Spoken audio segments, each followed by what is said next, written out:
Hi, everybody. Okay, so here's the dealery do. I'm not ready. I had 10 minutes. It wasn't sufficient.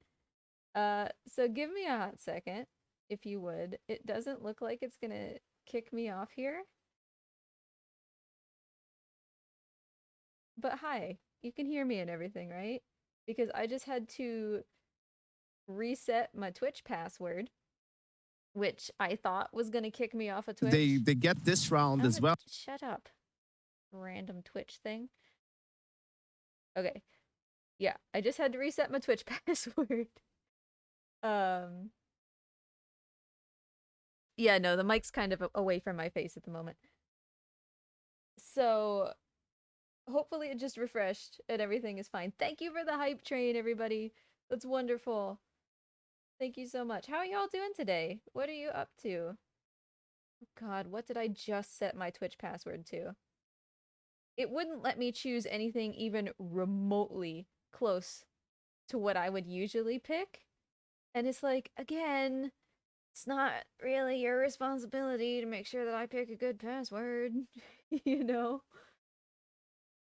Oh, Shade Strike, upgraded Snackos, sure. I can do that. Okay, let's work on I don't ugh, fine. Pick the seal. I think that's a seal. Oh, and now we have to do the authenticator app again. Good. Morty, where you going, bud? It doesn't matter how many times I select remember this computer for 30 days, it never does. But yeah, thanks for thanks for being here, everybody. I promise we will start soon. I thought 10 minutes would be enough to do all this. Oh, am I dead? Am I done for?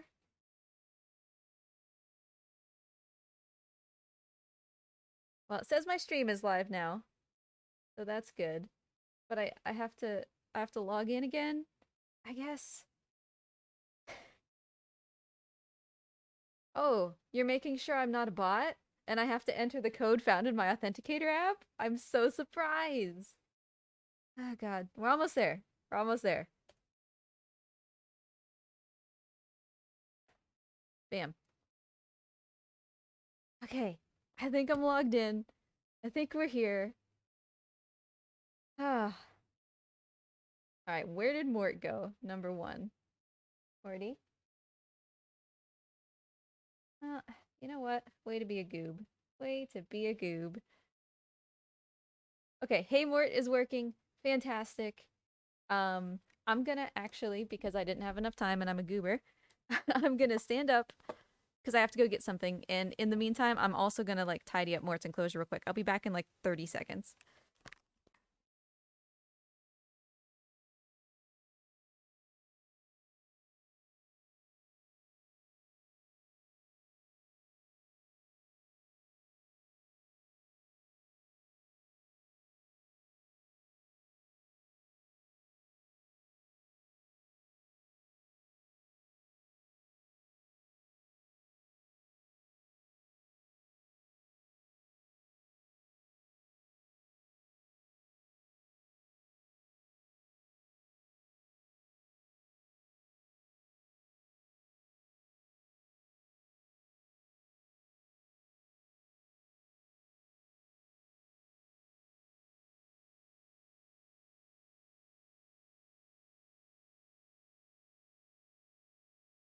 Okay.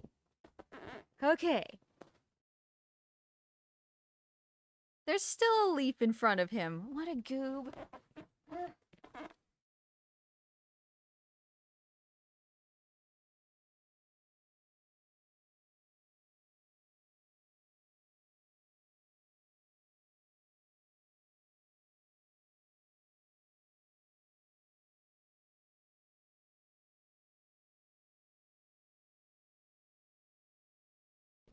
Okay. Sorry. So now, oof. Hello, that should be better.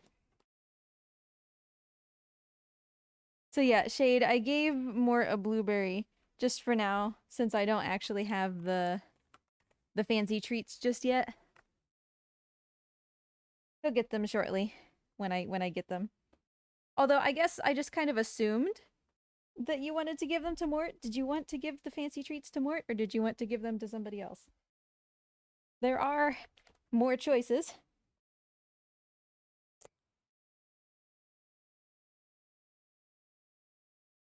Okay. I have the milkshake. I have the video. Okay, yeah, sure. To Mort, who apparently has decided that he is not going to be present for this task, which okay, that's fine.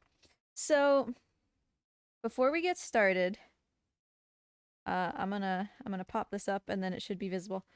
I am going to play.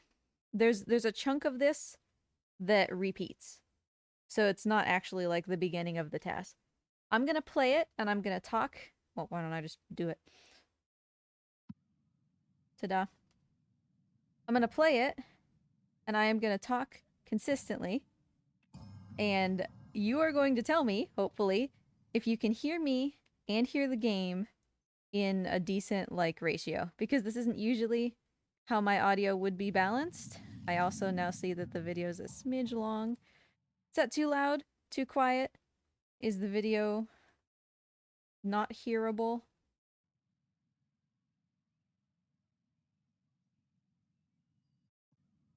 Because like I said, I don't have too much ability to test this without other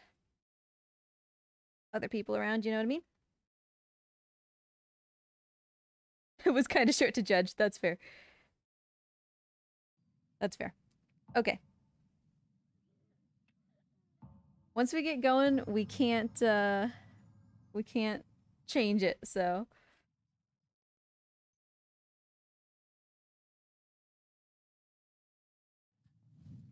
yeah, yada yada. Hopefully it's not too laggy. We had that problem last year for some reason. So here's the scoop. Before we get started, I didn't have time, and I will actually probably do it while we're streaming here. But let me explain for those who are unfamiliar what a theory TAS is. So normally when people say TAS, they mean a tool-assisted speedrun. That's what that means. And they mean that they have used an emulator or whatever to program in exactly the inputs that should be done throughout the game. And so it's essentially as close to perfect as you can make it. You know, you can do inputs on a task that humans can't usually do. Like, is it Mario, right? That you push like left and right at the same time in order to do something. That kind of thing. So Last Guardian is a PS4 game, which means that we don't have an emulator for it. There is no such thing as an emulator for PlayStation 4, which means this isn't actually truly a TAS because it's not me setting everything up and basically having a computer play the game. That's not what's happening. A theory TAS is what this has to be instead because we don't have the technology to do just a TAS. Also, let me move my mic. There we go. So a theory TAS is basically me cutting together. It's a segmented run. It's me cutting together as much that is perfect as possible into one continuous run that aims to be as fair and like accurate as possible. So you're going to see a lot of times when the video kind of stutters or skips or seems to clip a little bit, that's usually just the camera angle being a little different between two clips, you know. But I think that you'll get the point very quickly.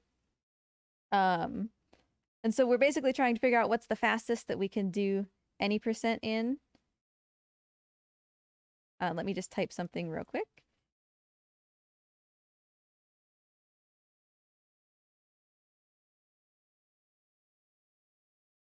There. So now I have added a command called what is TAS, just in case people come in and get confused. But I'm going to tell you right now that this is not the fastest that this could be.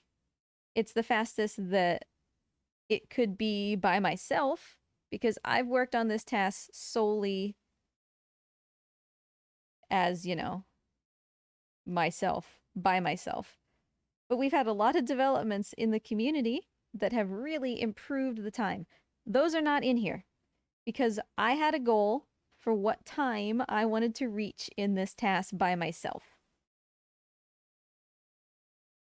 And whether we've reached that or not, I will not say, and I won't say what that time is. But I wanted to reach that by myself. And now that we've done, you know, this next chunk of tasks and I've worked further toward that, I'm gonna open it up to the community going forward. So next year's task is gonna be absolutely bonkers. Because I already know that based on what, you know, Walter, JK, a bunch of people in the community have found, this task can be a lot faster even than what we're going to show today, which is really exciting. But I'm going to shut up. Let's just do this, eh? And tell me about audio balance and stuff. As we go, if things end up being weird, you know.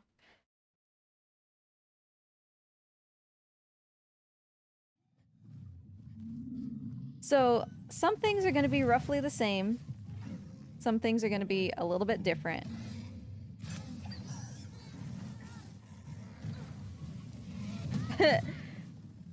Those are the previous splits, Ryan. Those are the splits from last year's task. Oh, this milkshake is so full today, I almost spilled on myself. Seems a bit quiet? Sure. I can pump it up.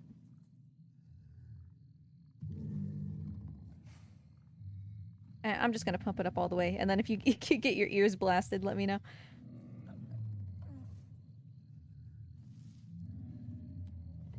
So yeah, we're comparing against last year's TAS, which ended up being the 251.24. Walter's current world record is a 307. So it's a lot lower than mine was, but we're still, you know, faced with a 251. This little hop up here, Brian and I kind of ended up finding at the same time. Just kind of streamlines getting that barrel compared to going around the side like we used to through the hole.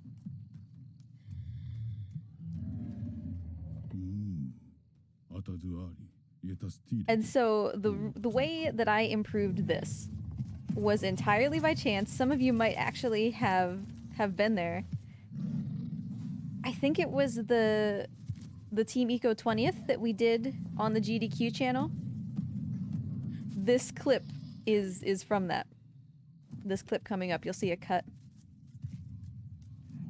Right here. Watch Trico. 2 barrels. Trico eats 2 barrels at one time. And so in that way, you know, through this brilliant streak of luck, we can just speed that up a little bit. I've never been able to get him to eat 2 barrels since. Like, I've sat and tried to get him to do it. And also, really, really good pull here. We got up on him very quickly, and pulling the spear, we actually got pinned under him, but it still counted for us pulling. And so we ended up with a spear pull at, what was that, 237 or something? When anywhere between like 253 and 3 is considered to be quite good.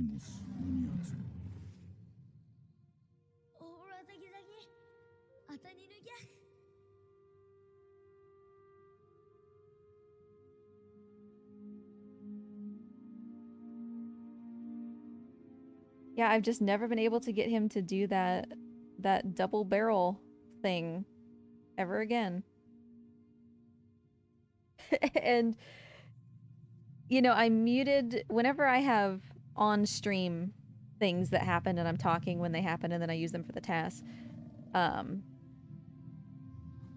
mute them so that I'm not talking over myself like now. But I kind of wanted to leave that one in because everybody's I had commentators like Sancho, you were there. And I kind of wanted to leave the reaction.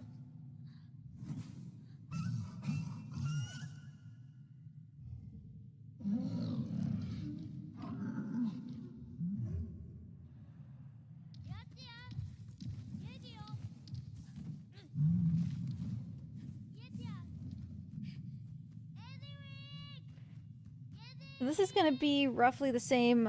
I think it was Walter found a new checkpoint reset here.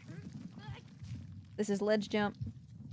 But we're not using the checkpoint reset because, like I said, this is the final time that this is going to be like primarily my TAS. But that checkpoint reset will make it into next year's for sure.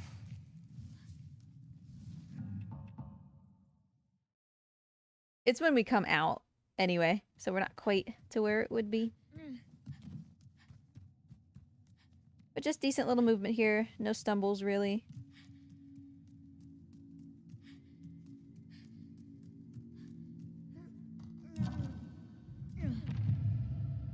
Yeah, mind skip is going to kind of be a huge deal as well, for sure. Yeah, and that's the thing, Walter, like, lucky butt lasers... Oh, I totally didn't split, sorry. I wasn't paying attention. Lucky butt lasers are still, you know, going to be pretty comparable. And obviously, since this is the TAS, we get lucky butt lasers.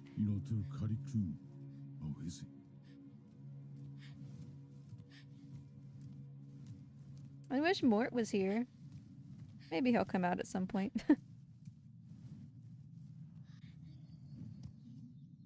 So yeah, just little stutters in the video from time to time. Try to make them as smooth as I can. Sometimes you get something awesome and you just kind of can't fit it in, you know? Hey, CJ. Okay, I'll actually remember to split though, because seeing the splits change is the cool part. A lucky little AI manipulation there to get Trico to pay attention to me immediately after eating that barrel. However, it was also generally just lucky that he ate that barrel, because then his attention was able to come right to me. And that's why we get instant butt lasers, and he's facing the wrong way. So since he's facing butt first, it takes a lot less time to shoot.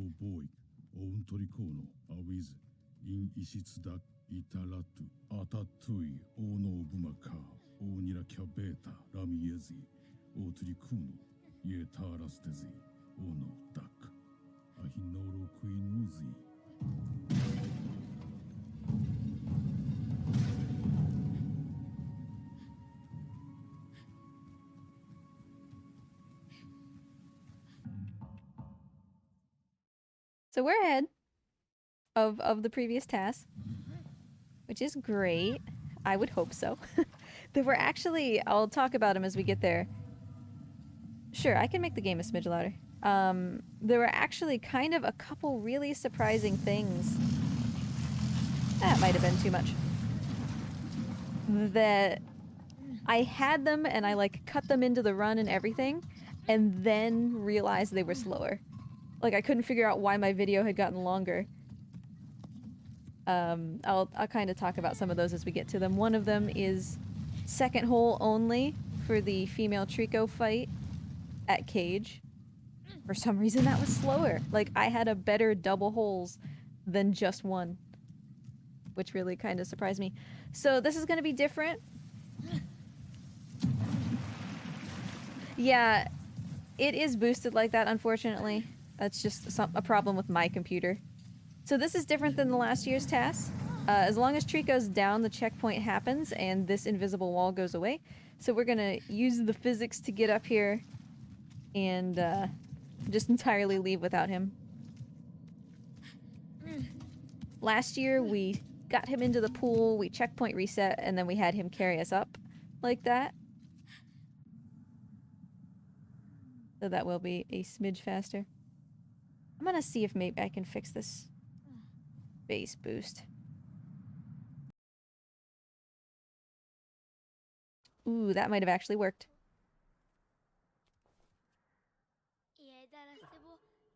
Oh, I think it did. I don't know why my audio output capture always does that, but I think it's fixed. Which actually, yeah. Beautiful.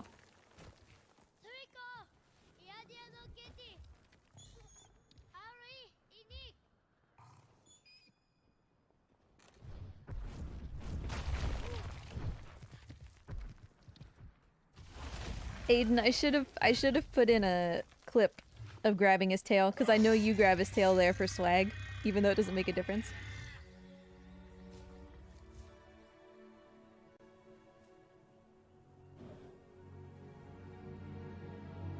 I should have just done it for cool points.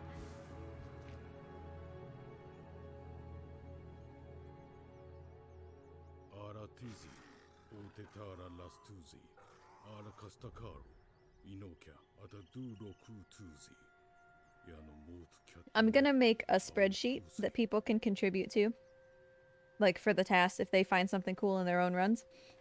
You should totally submit that, Aiden. A clip of you grabbing the tail. Just for fun. Like, it literally makes no difference, but just for fun.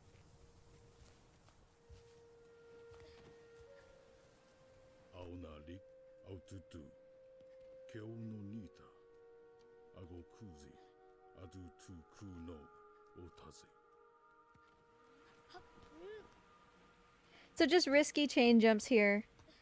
You know, not necessarily the kind of jumps I would take in at any percent if I was already on a good pace. Since the boy might not grab. Depends. Chico's also doing a real good job of where he is. I'm not looking at him, I'm not calling him.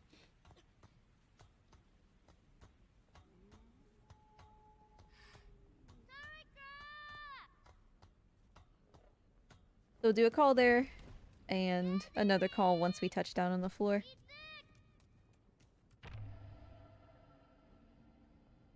A quick shot from Trico there, which indicates his position.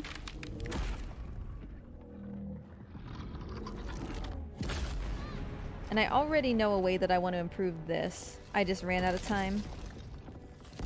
Like, it was something that I discovered, I just didn't have time to put it in.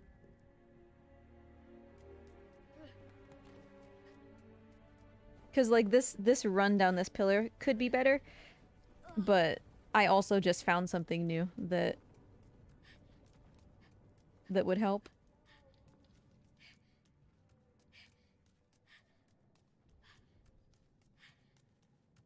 So Trico's position up here obviously is going to be just about as ideal as you can get. We aren't really going to have to wait for him. Because he's right there. Hi, buddy.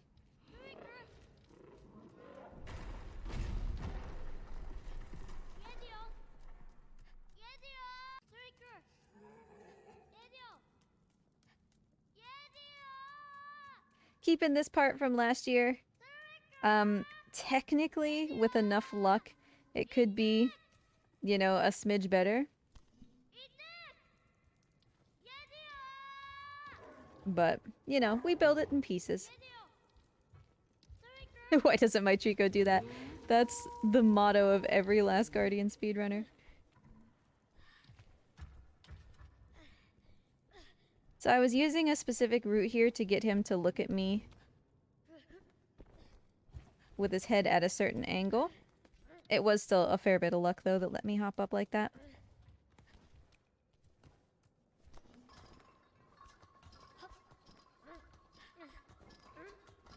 Got a little snagged on that ledge. It's something that I can, you know, fix at some point.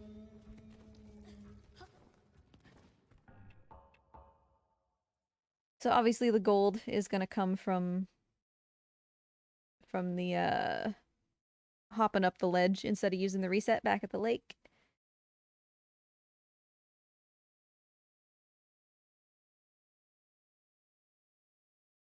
Anytime audio is gone, it's usually because it happened during a run. Like a run where I was talking. So that's probably why we don't have audio right now. There's not, like, too much that you can do to get you all to go faster. You can get it to go a little bit faster by just keeping Trico's attention on you, but Trico will be Trico, you know? Hi, Skyfeather! Also, I didn't greet everybody, like, specifically, but I see all of you. Hi. Enjoy your lurk.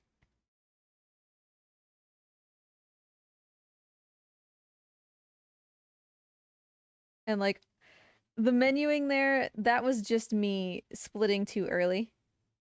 On the, like, we didn't just lose a second, I just split on accident last year. the first time that I brought up that menu because it was a little sloppy. So we didn't lose time.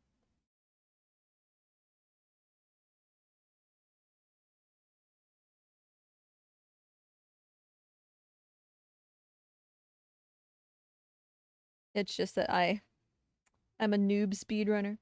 I can't split at the right time.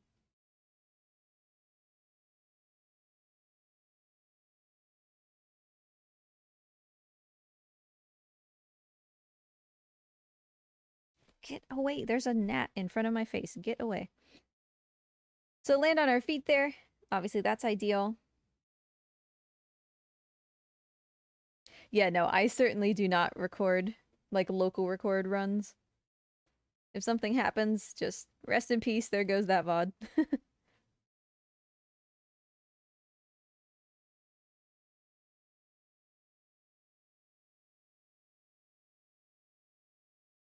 Yeah, and obviously you don't have commands at that point in the game, so it's not like it actually helps.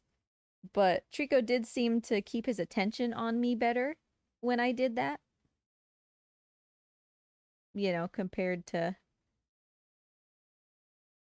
not doing that and just kind of standing there and waiting for him or just calling him. Also, we will get audio back. Don't worry. It's not you. Yeah, losing time in a task. How dare you? I'm sure there will be times that we lose time simply because, like, it takes me longer this time to reach over and hit the split button. There's a new skip here, obviously, that we could include that Brian found. I think it was Brian. Yeah, it was Brian, right? Where you don't do these ledges, and it's pretty sick.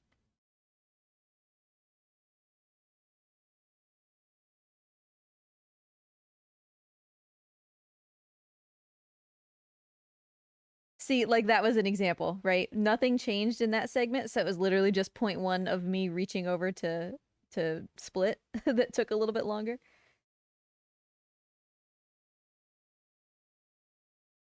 Yeah, it depends, Villain, on what you're doing, like what kind of run you're doing, because it's definitely true that some runners don't have the opportunity to reach over and split, and so they'll use a foot pedal. For me, thankfully, with Last Guardian, 9 times out of 10, I have plenty of time. But I did find that, like, learning Hollow Knight, as an example, that one left a lot less time to actually be able to split.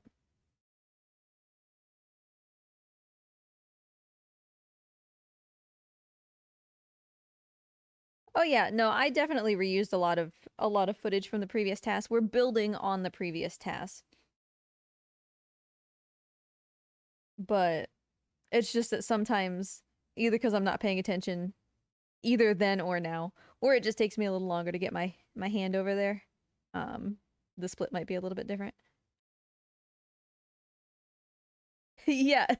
I've always been like notoriously bad at being consistent in splits, like when I split. So,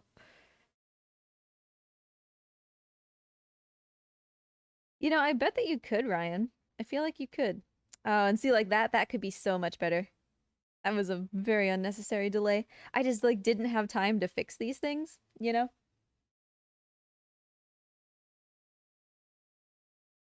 Because this year has just been absolutely bonkers for me. It's been real crazy, like IRL stuff.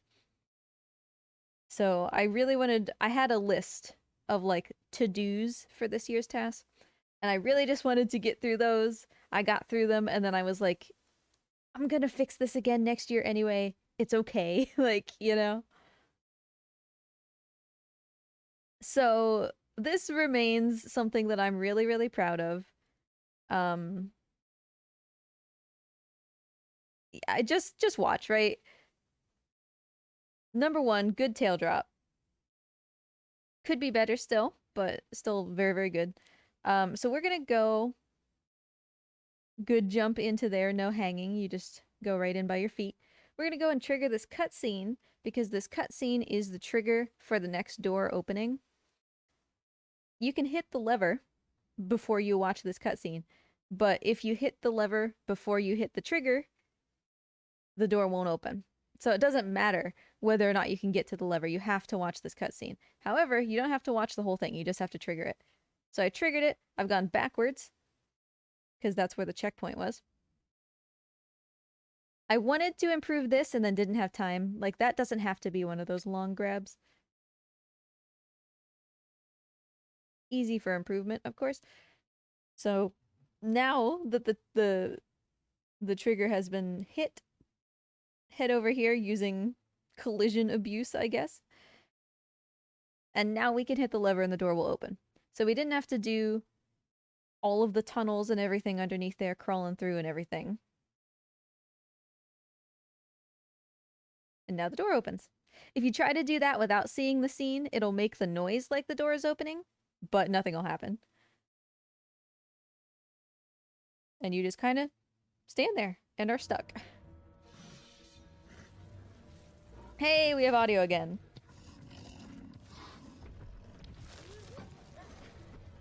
Boop. Thanks, Dragon Sage. Also, this was a really decent fight. I'm pretty sure this fight is new. It doesn't look like a decent fight because I'm just standing around in the corner like a pointless little boy, but that was better than what the previous TAS had, I think. But I'm gonna tell you right now, if anybody wants to participate in, like, making next year's TAS better, fights. Yes, Goober! I was looking for a good word, and Goober was perfect. But yeah, definitely, if you want to contribute, fights are a huge area that needs improvement.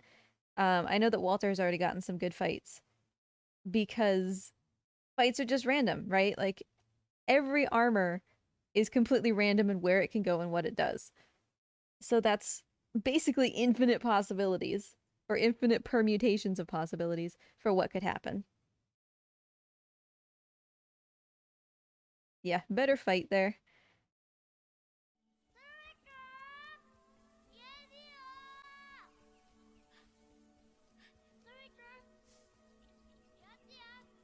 I spent a lot of time messing with this. I know that Brian did too.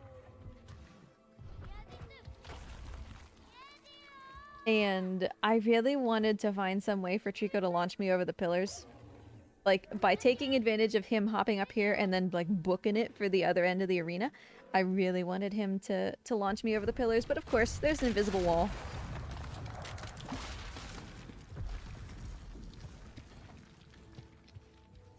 In some way, Villain, yes. Part of the problem is that a computer can't play it because we don't really have the technology to emulate PS4 games, by and large. There are some exceptions. But number two, yeah, like, everything in this game is basically random. What Trico's doing, where he moves, where the armors go, etc. So if you tell a computer, like, hey, at 22 minutes and 29 seconds, turn left and hit the jump button, like, from run to run, that won't produce the same result, right? Because Trico could be doing something different. He could be putzing around looking at a butterfly, you know? Whereas in Mario, everything is the same, everything stays in the same spot. If you do X, then Y will happen.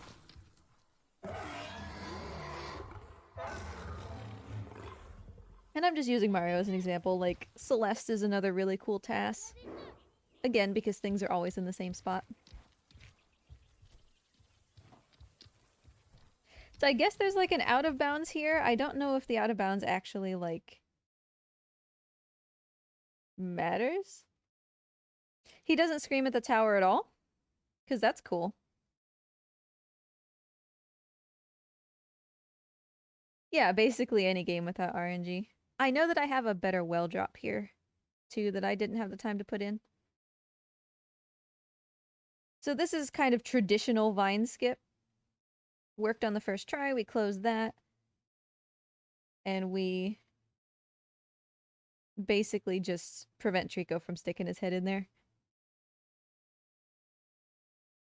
Yeah, that's cool if you can get him to not do it at all. Obviously, that's an easy time save. Plus, not only is it a good time save, it's literally like safety, you know?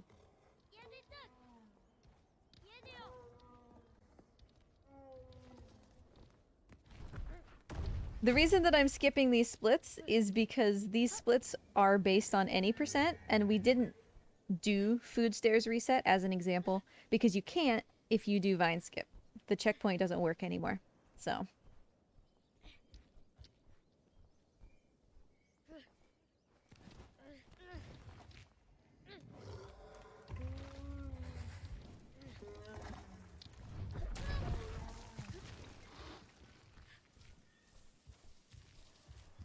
There's not too much that you can do to make this go faster. There is a smidge, you know, as with any part of the run, where you're standing on Trico and what you're doing and all that kind of stuff can, I don't know, 10% influence what he's doing. And you'll see that I kind of specifically navigate his attention on me once we get down to the floor.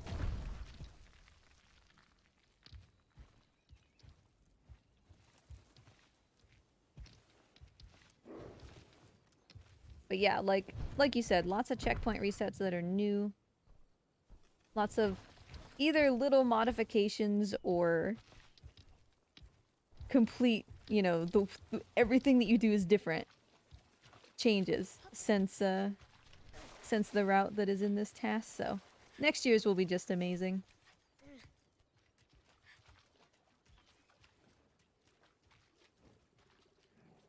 But yeah, I know it doesn't look like it, but everything that I did once we were on the ground there was very intentional.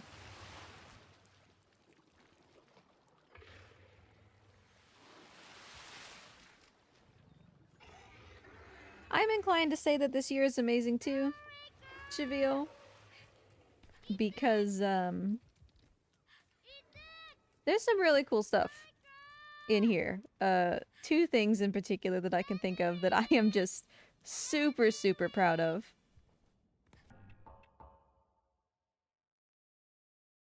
How long did it take to put all this together? The first time, it took me like 2.5 years. This time, obviously, since I had a base on which to work, it took me like a couple months.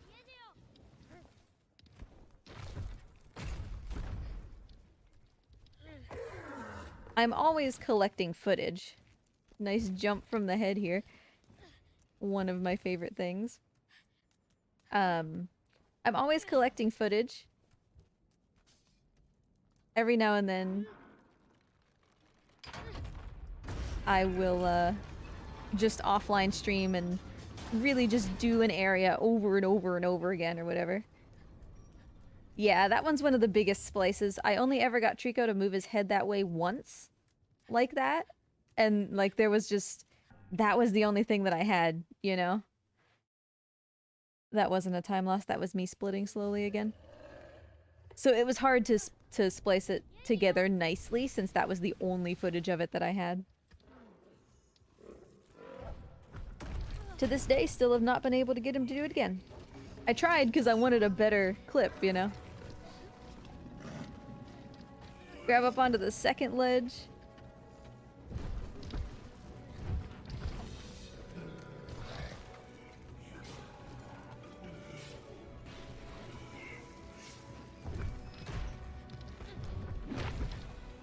And this next bit now has the better reset too. I didn't include it in the first TAS because I'm very conservative, you know, like, if you know me, you know that I tend to be generous in how long I wait for a checkpoint reset, like, just to make sure that nothing is gonna go wrong. And I kind of finally got over that, you know? So we have a couple resets here that are decently faster. Like, as soon as you can do them.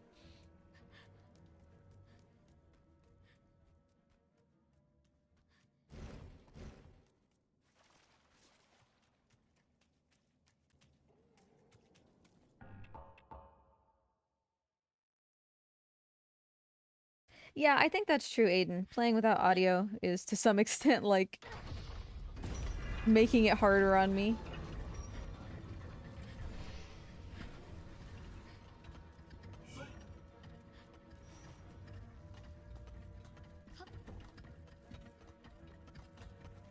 I can't, to be quite honest, I can't remember if this fight is new or not. But it's quite fast regardless.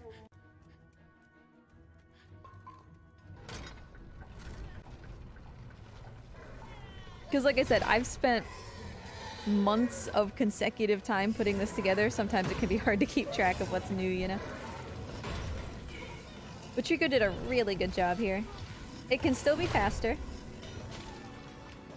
I think that's always basically going to be true of these fights, you know? It can always be faster. Because even just one of those swipes taking out an additional guy would have made a big difference. But we make that up in the sense that he is already ready. He's immediately going to come charging down the hallway. So we don't have to wait for him. Slam! But like here, you can see, you know, this is a lot of time that I spent being very careful. Didn't have time to replace that one this year. But that's an easy replace to save, you know, 5 seconds or something.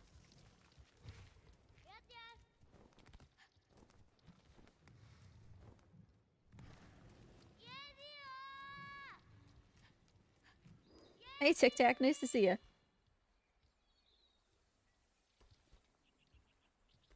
If we lose Reki pace, I'm gonna be so sad.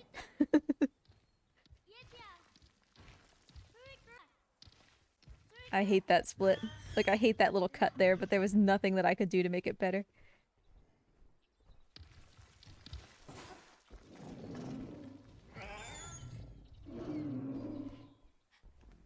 So, good old Trico yawn got us up there. I have no idea at what point I split command skip, so that's why I didn't split it there. Yeah, White Tower will ruin it. White Tower was the highlight of last year's TAS. I was so proud of how... Also, that's way faster now. I was so proud of how I put together White Tower last year. And I have something similar this year that I think, honestly, I'm even more proud of. But I think you'll know it when you see it.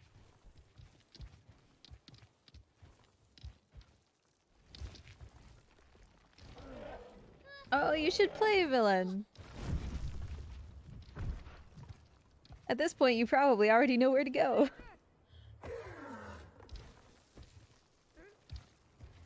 I mean, I'd be happy to give you some options, Villain, if you're looking for some speedrun suggestions. Either of Last Guardian or anything else. Yeah, Tic Tac, it's really just as simple as literally doing all of these things exactly as I do them, and then it's no problem. Just give it 2 or 3 practice runs, and then I'm sure you'll be there.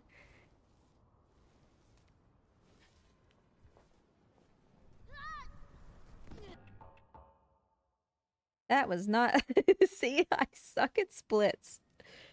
Not where you split that. Also, this fight is so good, though.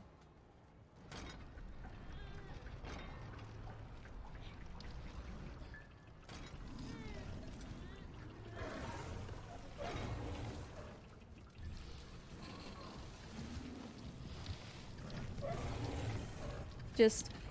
Fight starts. Bam. Done. I love it.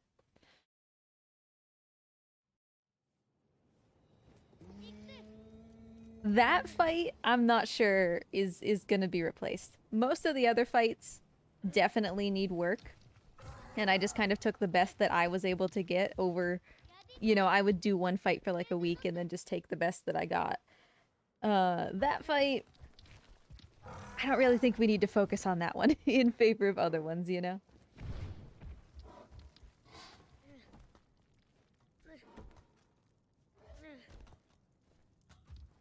Who's gonna do the community task now that the Sable task is done? I mean, I will. I will, but with a spreadsheet. Blind jump. So we could not see there, and we grabbed the bottom instead of grabbing the top and then dropping to the bottom, and the boy doing his, you know, contortionist routine.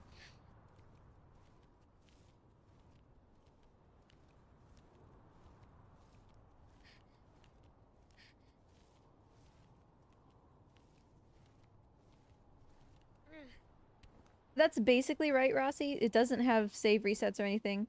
The problem is that checkpoint resets tend to happen pretty frequently. So if you want to practice anything, you basically either need to play the game repeatedly to get to that point, or you need to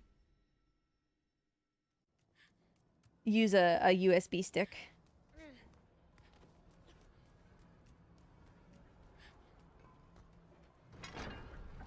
And USB stick is definitely the way that I've gone, you know? Ah, man. As somebody who kind of runs Shadow of the Colossus, I can't run Shadow of the Colossus.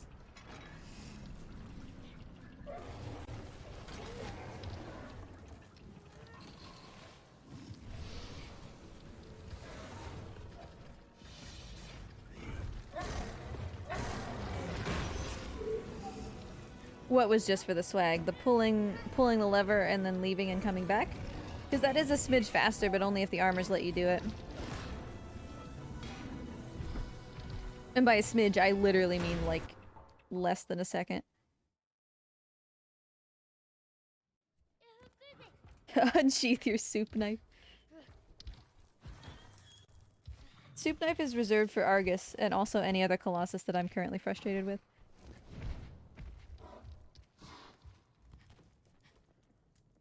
That fight was... Like I said, I typically spent like a week per fight. That one I could tell for a while I was kind of on the cusp of greatness, you know?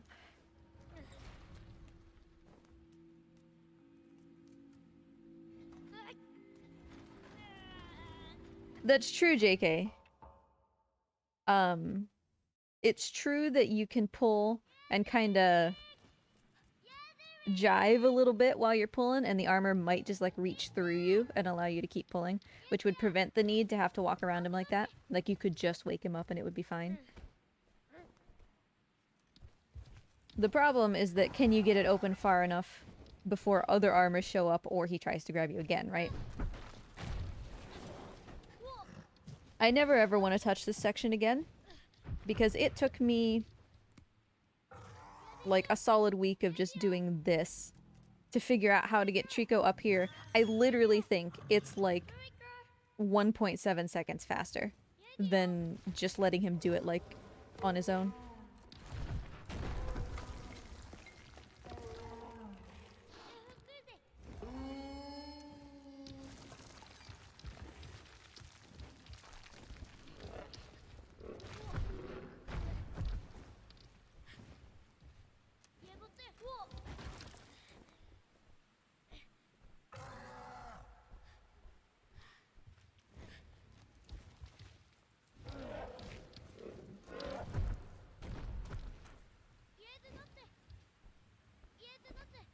Someday Trico will listen to us there on the first command.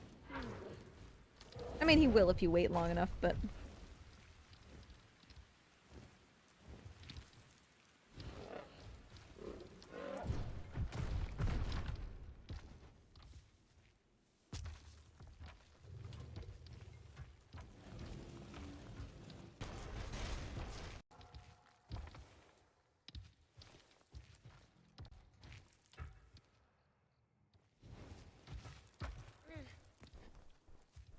So obviously fall damage cancel. We're gonna get the good pot grab that lets us walk right off the front, but the main thing about this section is one cycle Trico. Like that's a huge deal. I've had it happen I think 3 times to me in the entirety of the time I've run this game that I've had a one cycle Trico. Because oftentimes like he's intended to drop the pot and then like get his attention back to it and do this in 2 phases. But even if he doesn't, that's usually bad. Like it's usually something you don't want to see, because if he doesn't drop the pot, that just literally means that he's repeating the cycle he's on and then he's going to drop it. So it's even worse.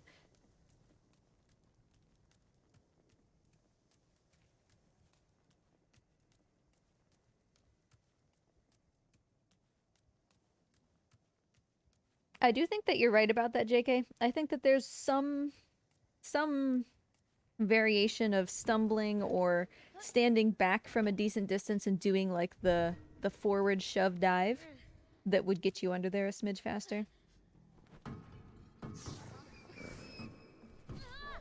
Of course, you have to account for whatever you do, like having to pick up your momentum or stand up once you're on the other side, depending on how the boy goes through. As opposed to like the way that we just do it now, which is just like running.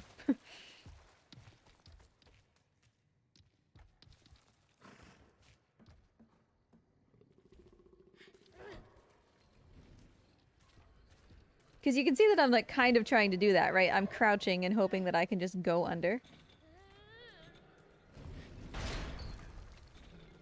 But he really did not leave me very much time.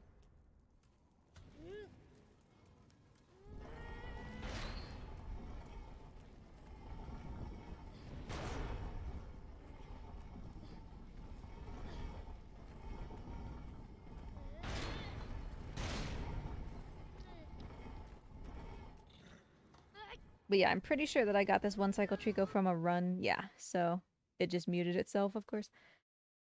Since it was from a run.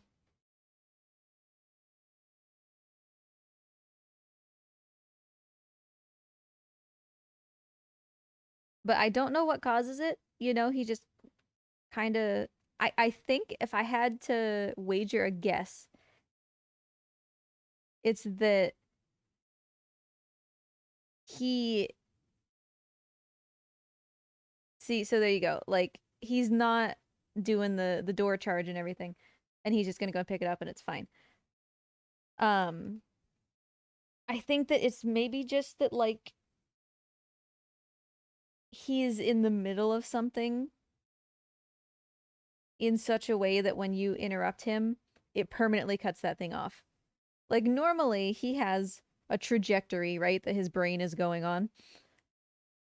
And you interrupt that, but he's still kind of doing that thing in the background of his brain. But I think something maybe happened where it was just like, for whatever reason, the thing that I said took precedence and that other thing just vanished. And so now he's happy to just do that without charging the door or anything. I have no idea where I split Hodor, so I'm not gonna split it. This is new. Because the previous TAS still had the longer call Trico thing. Good jump up onto his head. He's very responsive. No footsie in the air. And we're just up there. So that's very smooth.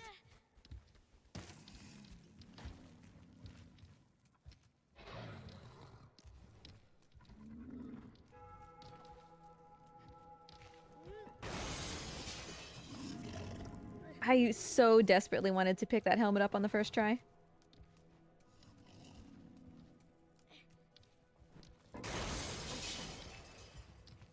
Yeah, Sniff sucks. I feel like Sniff is such an enigma because so many people have put so much time into figuring out, like, what makes him stop. And nobody's ever been able to figure it out.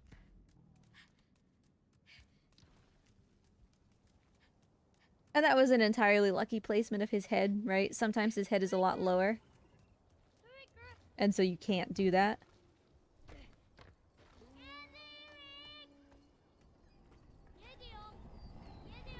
But, like, if he gives you the opportunity, you can do that in any percent. It's just that he has to give you the opportunity, you know?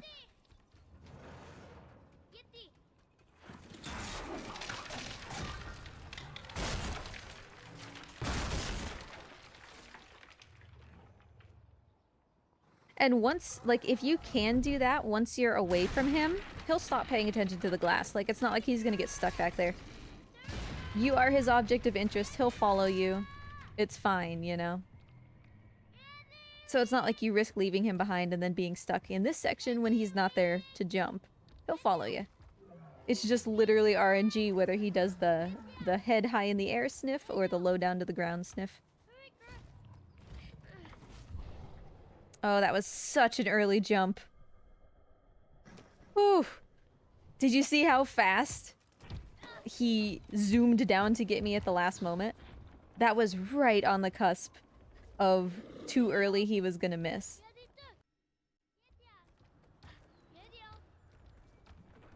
Yeah, sometimes Trico just walks away. An absolute butt.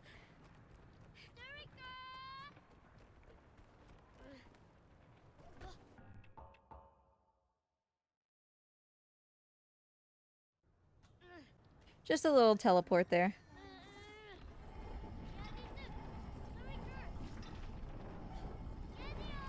Typically, I wouldn't push this all the way down because it causes Trico to follow you pretty closely. Excuse me. For some reason, he didn't follow me that time, and so it ended up being, like, really good.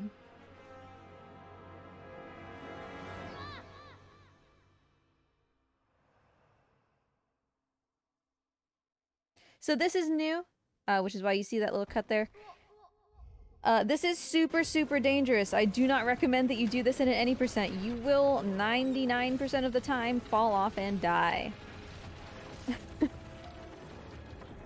And then you go all the way back to having to push that thing off and wait for the thing to break and everything. But you can see I'm already a lot higher than you would be normally. Kind of a gross cut. There wasn't really much I could do about it.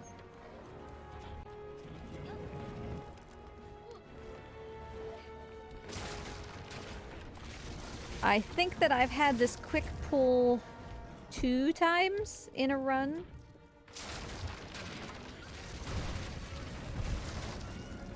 What's the trigger for what, Tic Tac? Also, that was a garbage jumping off of him. Like, I jumped sideways. I could have done better. But yeah, so a couple of the optimizations throughout this TAS are gonna be basically just that, like super risky getting higher up onto Trico during cutscenes. And they seem fine in the TAS, but doing them, I can guarantee you that I died like the vast majority of the time. Because all of the collision and everything is wonky during cutscenes, so you don't usually have like the boy auto-grabbing if you slip off the side or whatever. Hey Gaffy, nice to see you. Sokasa, hi.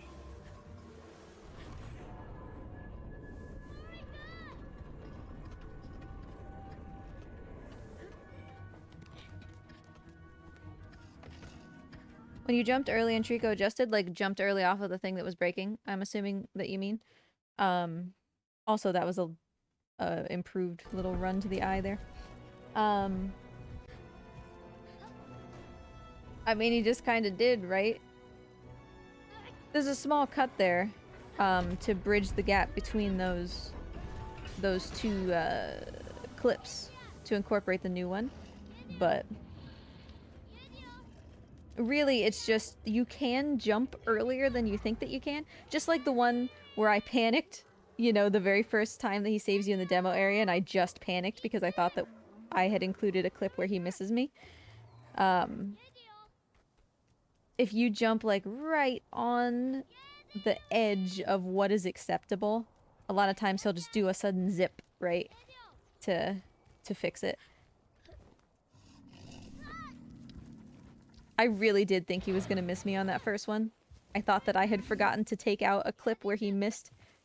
Because sometimes that happens. Sometimes I can't figure out when my video is too long, and then it's because I have, like, a miss and then the clip after it where he succeeds, you know? Like, I put too much in. I just had that happen. My video was like, you know, 3 hours and 12 minutes or whatever would have been the time. And I'm like, what? And it turned out that I had duplicated the entire end section. Twice.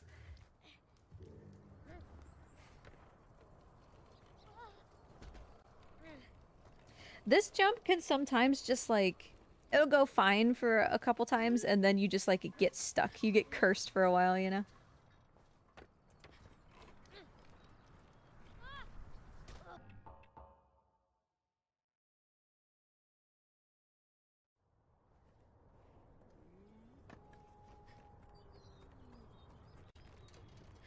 So in the context of this task where that was a risky jump, doing that checkpoint reset is worth it for just a smidge of time, like 0.3 or something.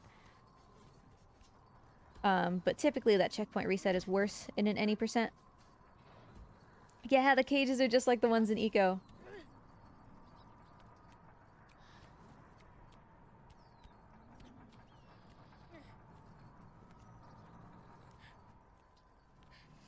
You know I'm trying to be as fair as possible, Tic Tac.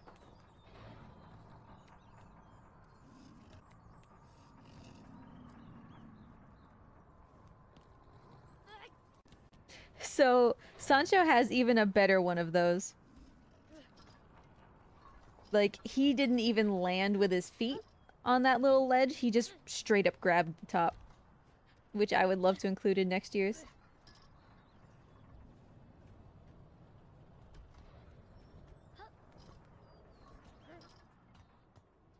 Because I've never had that happen. I tried for like a long time. Because I knew that Sancho had done it. And I knew, based on getting this, that hypothetically that was possible. Because you could see the boy reaching. But I just myself have never gotten it, and so it's not in here. But it will be next year. I don't do this anymore in any percents. It's too risky to do that fall.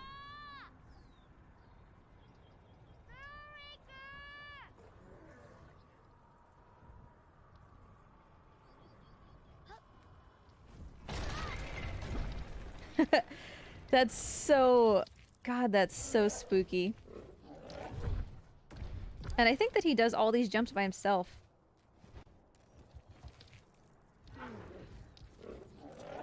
Yeah, like, I'm not giving him any commands, he's just doing them. Which is really nice when you can get him to do that in an any percent. Sometimes he can be stubborn, other times, just like with the pillars around Cage, he'll sometimes be stubborn and sometimes he'll just do them really fast. So this part coming up is new, and I'm really excited about it. I think you'll see why it's cool.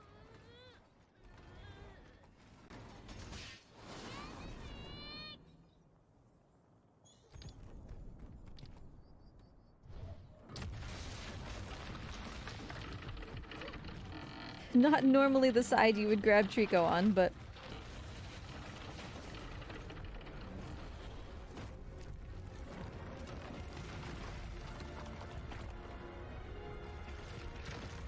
So I did a lot of work with cutscenes in this iteration of the TAS, so you'll actually see, watch. I am jumping and in the air before the cutscene's over. So that saves a decent amount of time. But it all depends on getting into position on Trico while he's doing those jumps, and that's like almost impossible. It's so hard to get into a position where you can do that.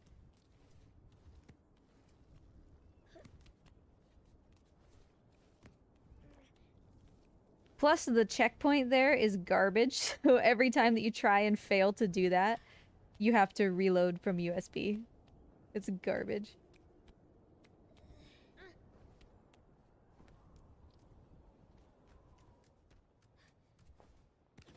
JK, do you mean just like jump over the cutscene trigger instead of having to shimmy? Because that's kind of what I do right there. I jump over that cutscene trigger so that the zoom isn't as long.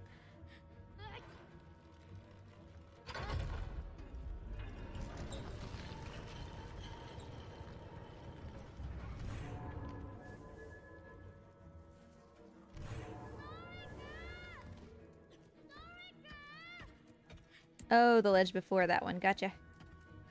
I see what you're saying. You just jump around it, right? Instead of doing the little shimmy.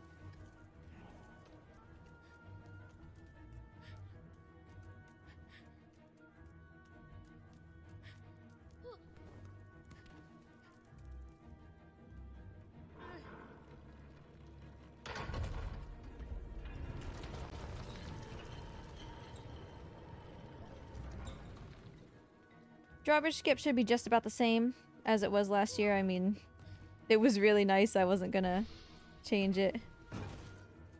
That can obviously be better. It's entirely possible to run in front of that guy without bonking him. And if you do the run in front, you don't have to have the, like, microsecond of delay where the boy recovers from his shove if you go behind him, so... technically this could be faster with entirely jumps or with shoves, chain shoves. So that's something to work on next year.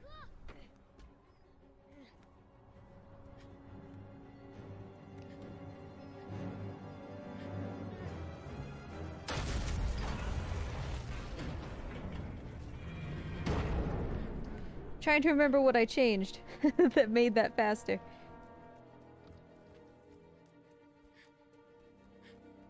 Oh, clearly. Clearly it was, the cutscene jump. Duh. I forgot that we hadn't split that already.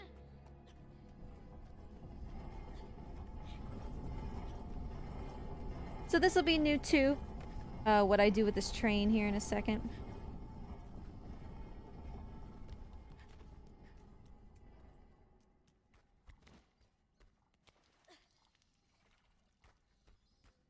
And this is I would call this an above average barrel skip. I wouldn't necessarily call it a perfect one. And we're talking just like a fraction of a second, but like just right there you see just a I don't know, 0.1, 0.2 second little shimmy. I forgot that barrel skip had a split. It would have been exactly the same as it was previous though. So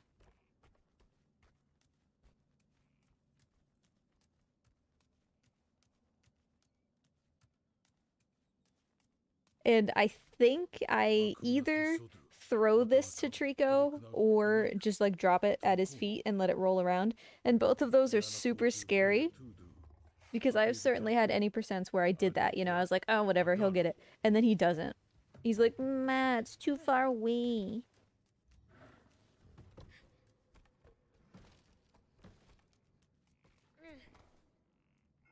But just like right here. Boop. If you jump just right, you don't have to grab. You can just step up onto it.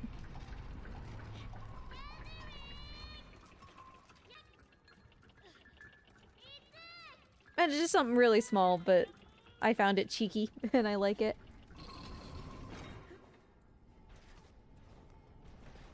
Oh, I see what you're saying, JK.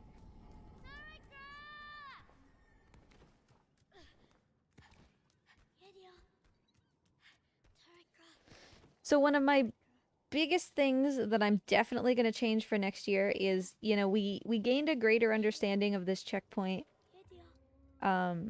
between the original TAS and now. And so you don't have to actually touch the floor up above in order for the checkpoint to count. And so I'd like to fix that in next year's. Just super simple. Would save, you know, a second or something.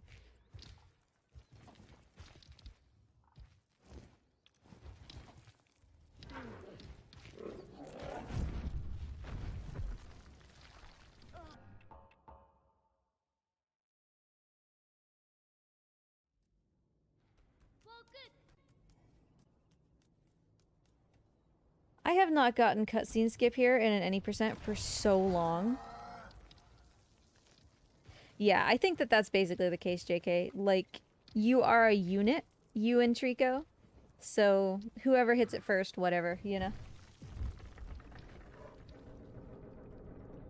What I do wonder is, can you wedge Trico into the... Because, you know, when you tell him to go up, he kind of jams himself into the wall in that dark room. While he's doing that, is there... Because it's so dark, it's hard to tell. Is there any collision in there that could just let you get up while he's still calculating his jump, you know? Same principle behind, you know, the early lake skip and things like that. So there's cutscene skip. We don't watch the cutscene there.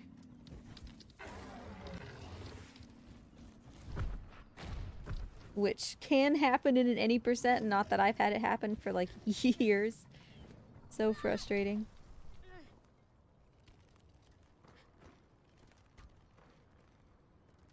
Pretty sure that I kept that rope drop specifically because the boy was facing the right direction once he came up, which is so frustrating.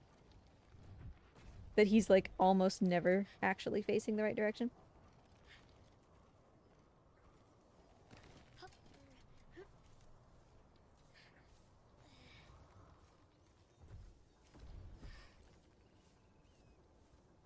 I mean, it makes sense to me, JK. Like, it makes sense that it hypothetically should work elsewhere. I guess we would just have to find at what point they spawn in, right? Because it might not necessarily be when you get close to them, right? Like, the armors that are by command skip might spawn in before you ever see the other Trico for the first time, like all the way back there or something, you know?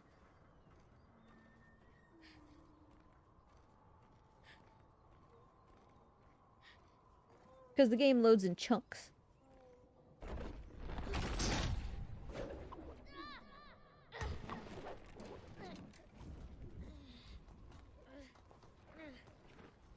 So, Sancho, your contribution here, obviously, is a big deal. The Panda Plummet has now become standard in any percent.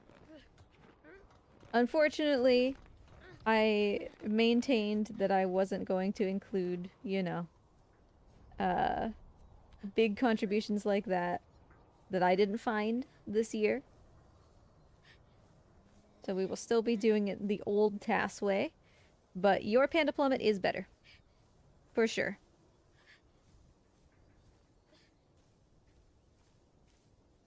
And kind of not gonna lie, I worked really hard on making this work, and I kind of wanted to keep it in, you know? So we'll do Panda Plummet next year, but this is, like, dope as hell. Not the rope run, the thing that comes after rope run.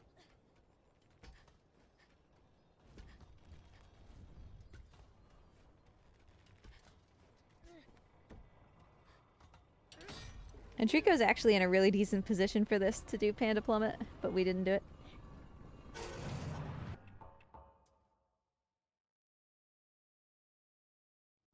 This. Like, being able to run on this rope when you're not supposed to, and falling at the right distance and everything. Just so proud of that. Completely pointless now, but so proud of it.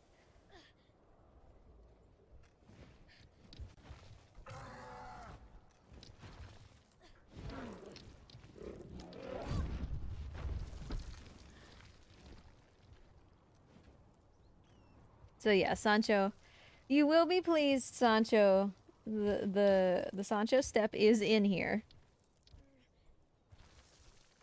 I felt like I had to give you a little bit of a shout out for the contributions that you've made. And for being my TAS reviewer.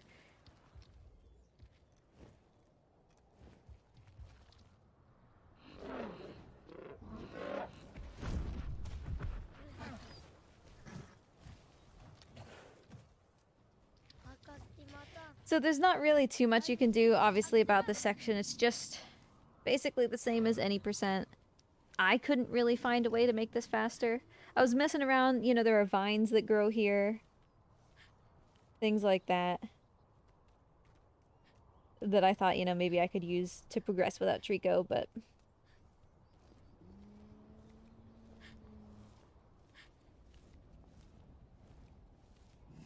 All barrels TAS? Oh no.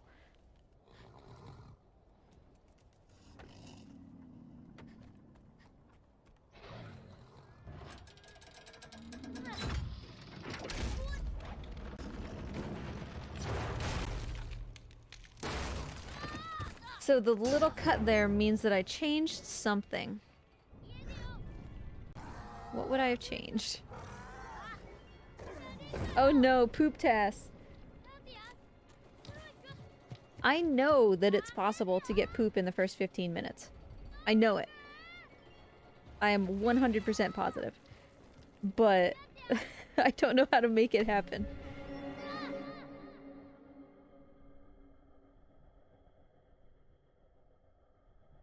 This is another one, like, I could have let go sooner.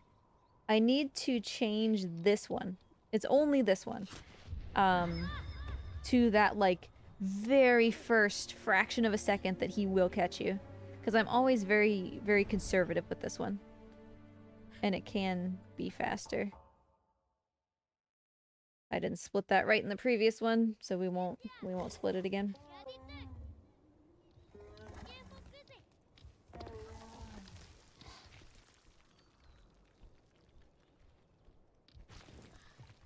Okay, so while Trico's climbing, while he's going up here, let's have a blessed moment of silence.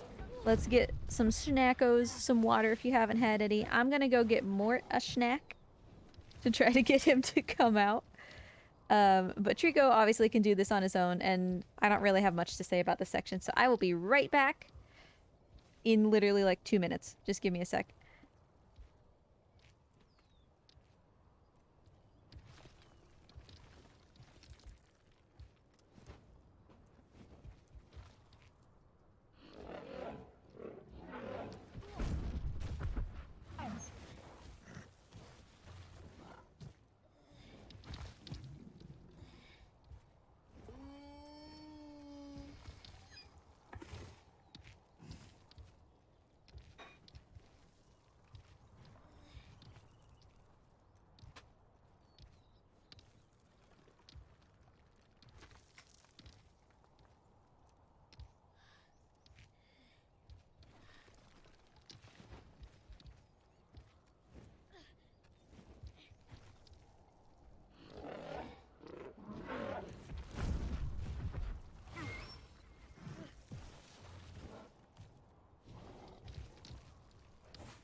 Okay, just in time to split. Look at me go. Smack. Well, I was a little late anyway. Yeah, Mort just does not care.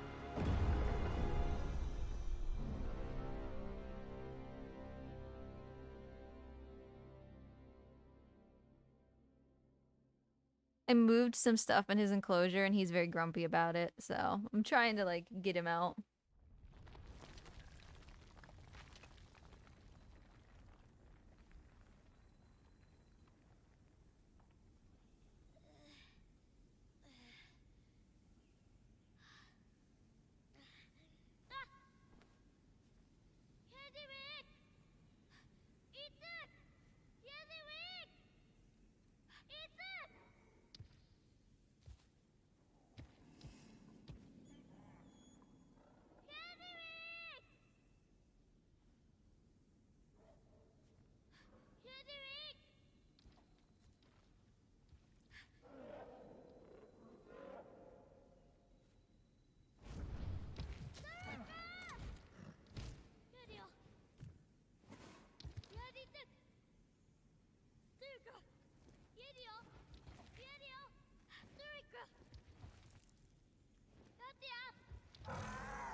Alright, I just I just went back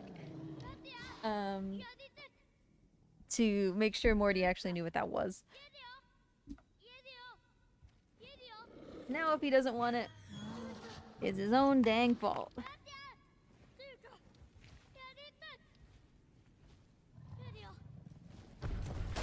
Okay, back to the task, just in time for a very nice vine skip.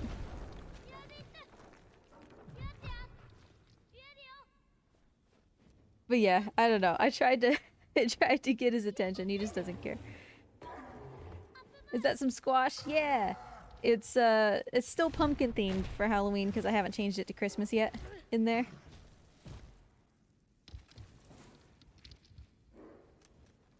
Morty! There you are.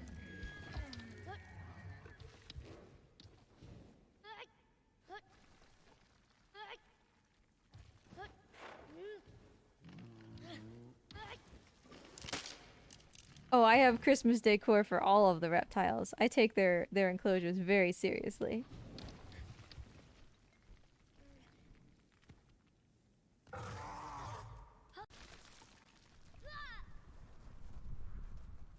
Bam, nice vine skip. First try, didn't have to wait for it. Yeah, imagine getting like that vine skip in a run. That would be amazing. The landing could have been better. Like once I got onto my feet, the landing could have been better. Was not paying attention there to that split.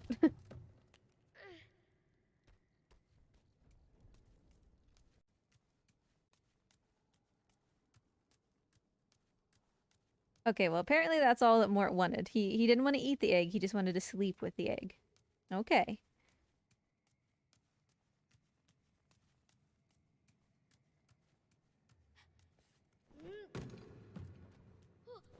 So that's a very specific throw to make that barrel land where Trico can get it without me needing to do anything.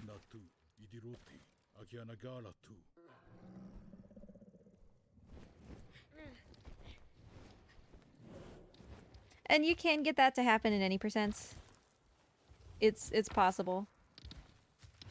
Yeah, the door is sometimes open, and I don't know... To my knowledge, I don't think you can control it. Oh, big yawn, Morty! Good job, buddy. I don't think you can control whether the door's open, but you'll see me in an any percent typically like bump into the door a little bit to open it if it's not, to try to set that up for that throw. Because that still takes less time than getting it in place for Trico down below. Of course, it basically never works, but it's worth a try.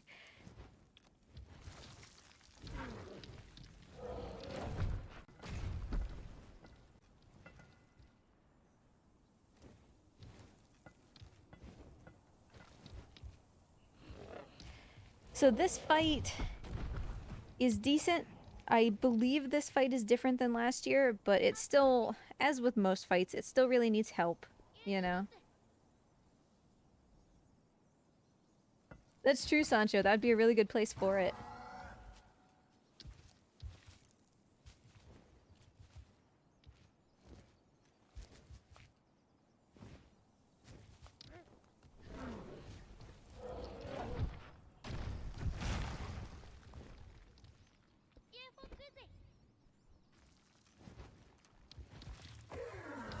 Who, Mort? Yeah. Mort's just starting to brewmate, so... He's getting a little sleepy. Long jump there. Super risky to do that in an any percent. It's very easy to not grab, and then you will die, and you will go back to Trico's tail.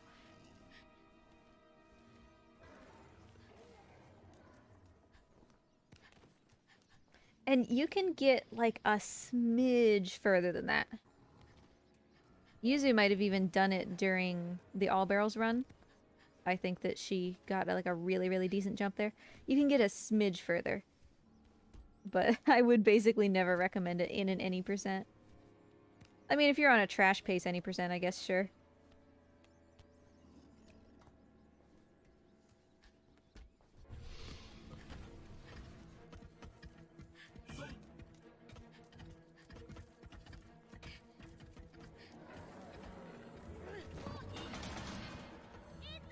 So yeah, obviously, we're gonna do everything we can to get the one out of the window. It's just one less armor that Trico has to fight entirely. He took down another one, and I was able to grab the helmet here, which almost never happens because the boy wants to go and pet Trico instead. So it's a good fight.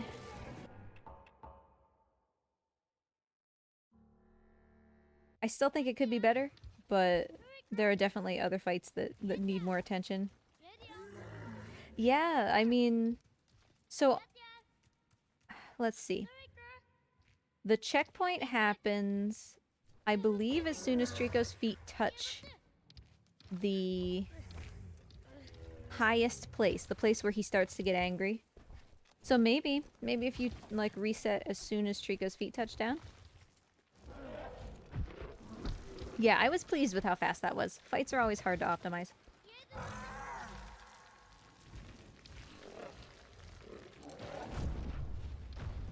Oh, the boy wasn't holding on. So stressful.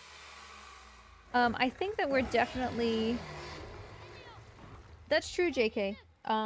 We should just take a look and see when you can see them, right? Because if you can see them when you're coming up out of the roof, then that's too soon. Although I think that the angle's a little bit too steep to be able to see them.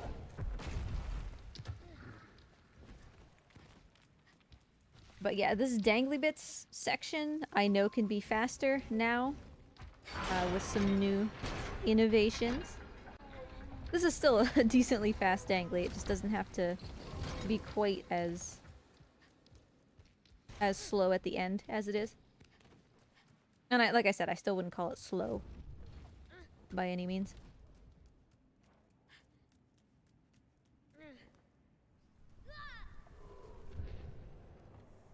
Nice quick way to get down though.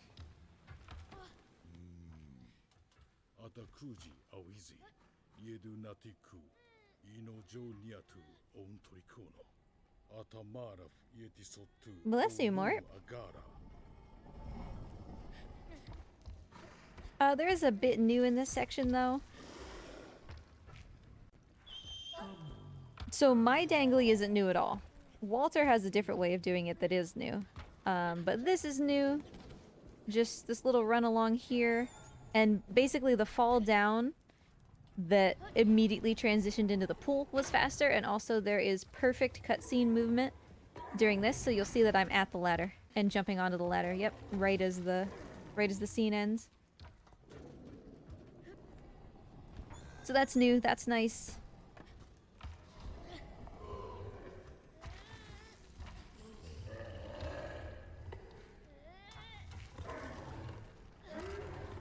Because it's not, if you're unfamiliar with the game and the run, it's not as simple as like, oh, the cutscene's playing so I have to hit the backwards button. Like I have to push the joystick backwards and then I'll run back to that ladder. That's not how that works.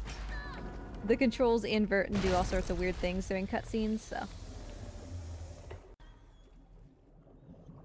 Sometimes they'll change multiple times during a cutscene. So like for the first 2 seconds of a cutscene, they'll be inverted right and then they'll be inverted left and... Or like shifted right and then shifted left or something. It's weird. But yeah, so I would call this outdated but still fast. You know?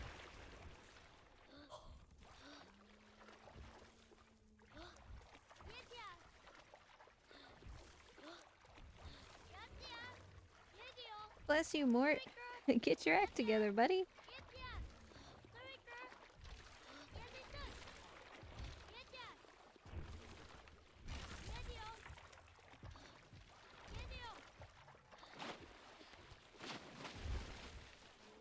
Aiden, this is actually gonna mute because it's gonna come from a stream, I think.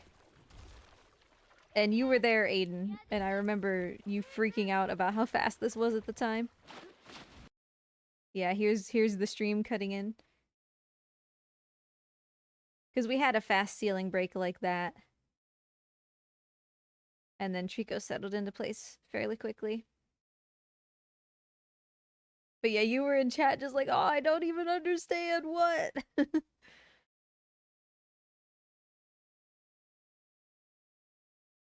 And again, like I kind of wanted to to put that in, you know? So yeah, like it's fine. It's fine. Compared to what we have now, it's not anything particularly special, but this is special. So I'm going for Trico's tail here. This is new. I did show this off during all barrels, though, during the race. Because it's something that, like, once you know how to do it, you can do it.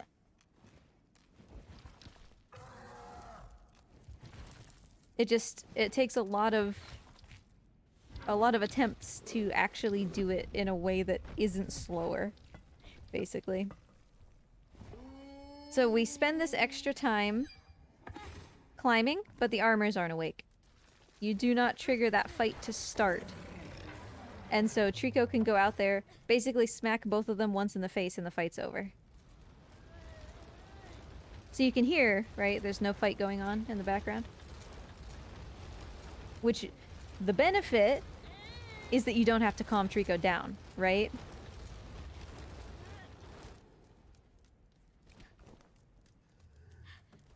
So he's already calm, he's already sitting down. He's ready for the barrel, essentially as fast as I can get it. Here's the Sancho step.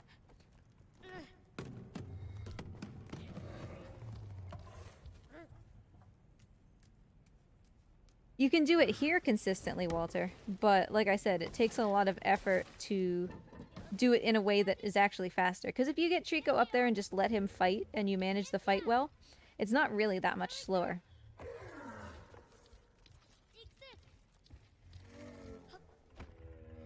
That being said, I'm assuming it's possible in other locations too, I just haven't gotten it to work yet.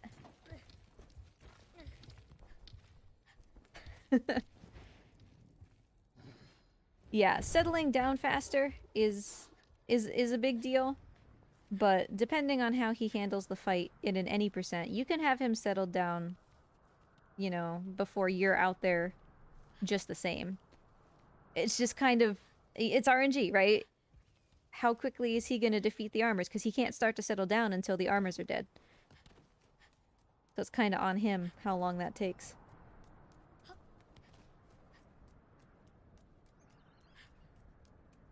And you know how I found that, Walter? It was Sancho's fault. Kind of. Because Sancho was the one that suggested I do a challenge run where everything you do, you have to do from Trico's tail. So...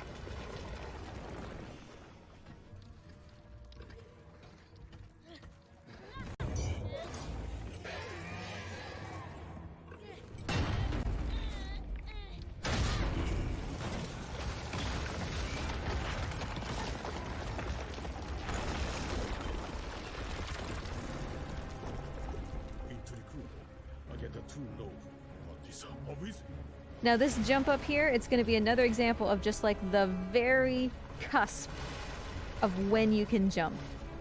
Trico is going to very nearly miss me. I'm already super, super low.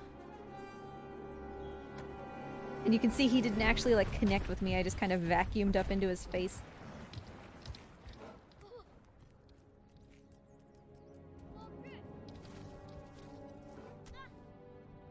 I use the grab to get quickly onto his back, but he has already received the command.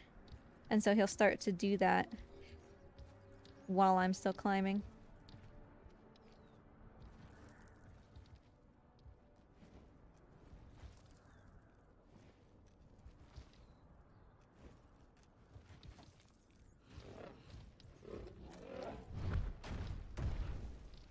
And I think we all know what's gonna happen here, right? We're gonna get a successful Kahlo glitch and everything will be fine. And more, what are you looking at, honey? What's up there, dude?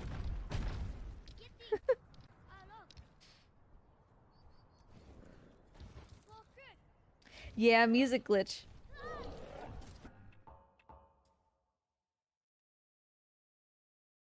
I completely didn't even think about music glitch during all barrels, and then the poor audience had to listen to it for 15 minutes.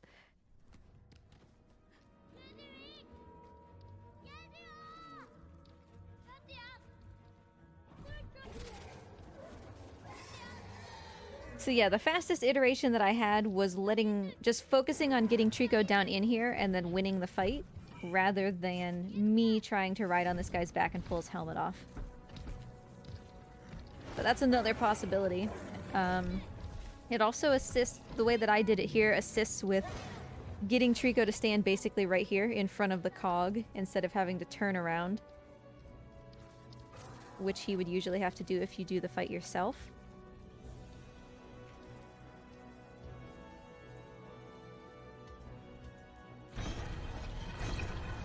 How much time would what save? Getting Trico to fight the armor himself versus doing it, like, pulling his head off on your own? Not very much. Like, it was a difference close enough that I had to time it, like, with my splits instead of just by how long the video was. So it came down to, like, a second difference or something. Oh, the armor despawn saves a decent amount of time. Depends on what Trico does, but... that was me. Nope. That was me reaching over slow, and it looks gross on the splits, so we're not gonna split that. But yeah, it depends on how long it takes Trico to fight the armors. Even in an ideal world, though, you're still looking at 5 or 6 seconds extra. Assuming that he basically takes them out in 2 swipes. Hey Ryan, world record pace! Heck, I hope I don't buckle under the pressure. I finally enticed Mort, sort of, with an egg that he kind of doesn't care about.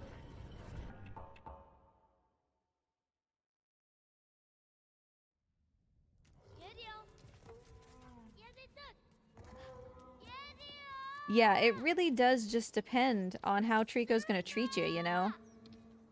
Like, even in an ideal world, you still lose time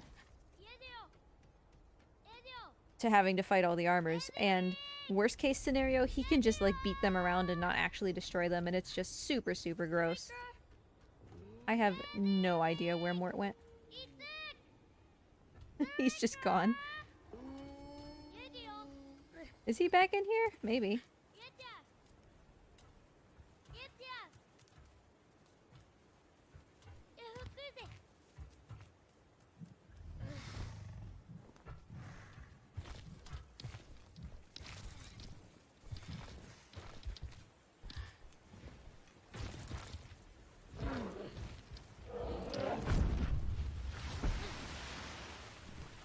Someday, we're gonna get poops here, and I'm going to include it in the TAS.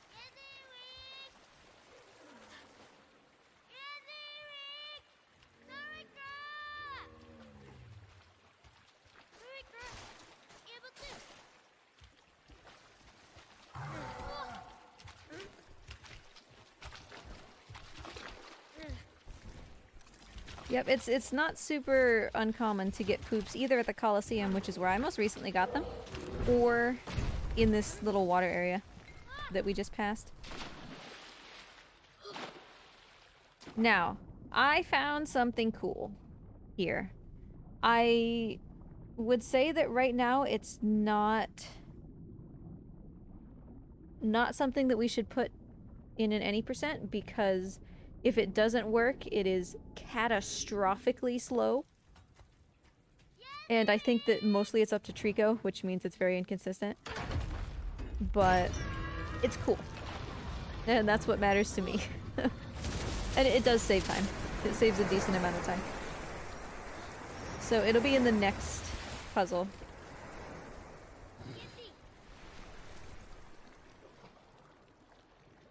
I think we're just going to accept that Mort is asleep.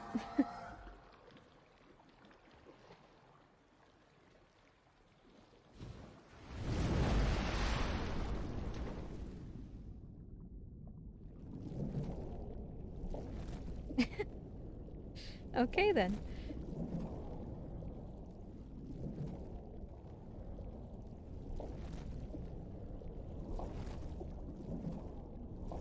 The problem with that, Mort, is that I literally did give you a blueberry, so... I'm not sure what else you want from me.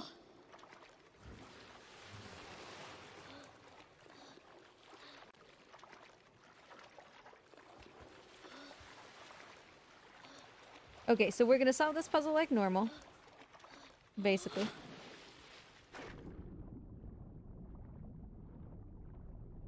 The only thing that's gonna be different is the end. But I think that this is a decent change. I'm proud of this one. I noticed it on accident, trying to get... I was playing through to get to White Tower at the very end, and I didn't have a save anywhere remotely close to that, so I was just, like, playing through. And I was just putzing around having fun, and just noticed that this happened.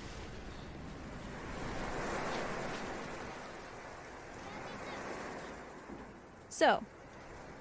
you do this. Normally what you'd do is you'd go out and call Trico and keep him there, get him on his, you know, get on his back, point to where you're supposed to go. I've got his attention. He's looking at me. dive. If you dive, sometimes, Trico will dive.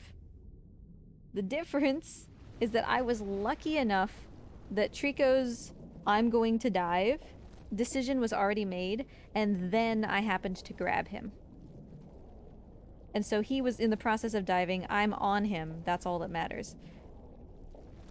Most of the time what happened was I dove, and then he would dive, completely miss me, go all the way through this tunnel, which as you know is very, very long, and then have to come all the way back in order to get me. Which is why I don't think that we should really use it in any percent. Because basically it was just super lucky that I happened to grab him on the way down.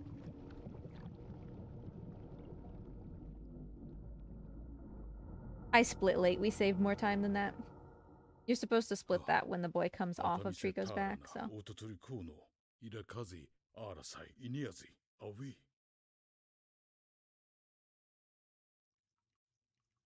I've never used a checkpoint reset there. There might be one.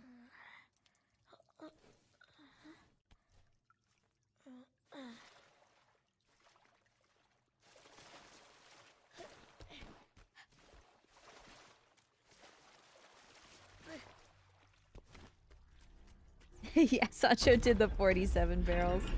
Yeah. Whose fault is that? Mine. Because I literally said to Sancho before the race, I promise I will not let you miss any barrels. And then I absolutely let him miss a barrel. The barrel and pendulum room.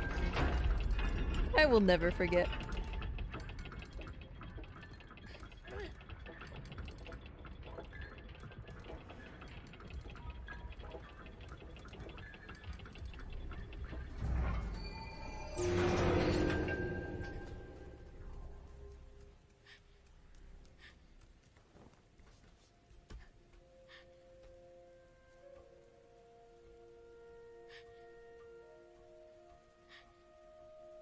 Why didn't I use the rail run? You're right, Aiden. Why didn't I use the rail run? That is interesting. I also assumed that that would be here. That might just be a mistake on my part, because rail run is worth it. Yeah, restart. Oh, minus 10 swag points. Oh no.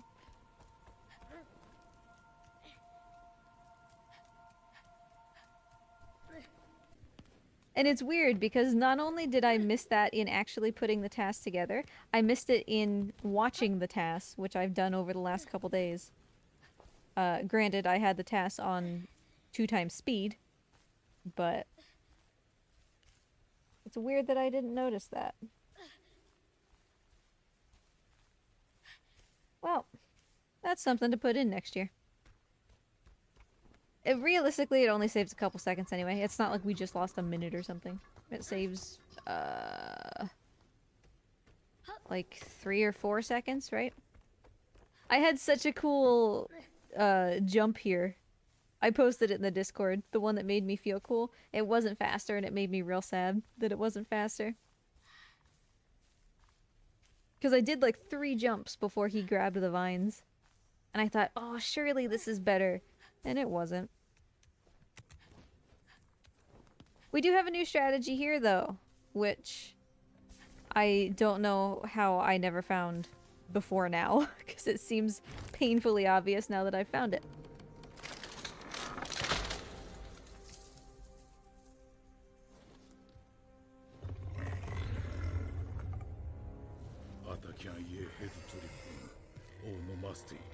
So normally, right, we would... There's nothing I can do about that cut. We would go and climb vines and do all sorts of stuff to get around her. As long as she's focused on the tree, we have enough time to do this.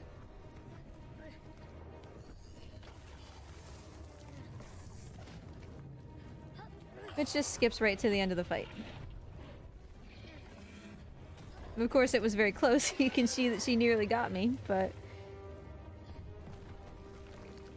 And at any percent, that can be really, really rough, you know? If you try to do that in an any percent and fail, that can be really rough. She can beat you around a lot. JK, that saved like 35 seconds, somewhere in that range, I want to say. So having her head come through both of those holes was somehow actually faster than just having her head come through the second one. I had already cut it into the TAS and everything. The only one hole thing. And then I actually looked at the time difference between the two videos, and that one was longer. It was not at all what I expected. How do you know she's a she? Because of what happens at the end of the game, it's just my guess. It's not set in stone.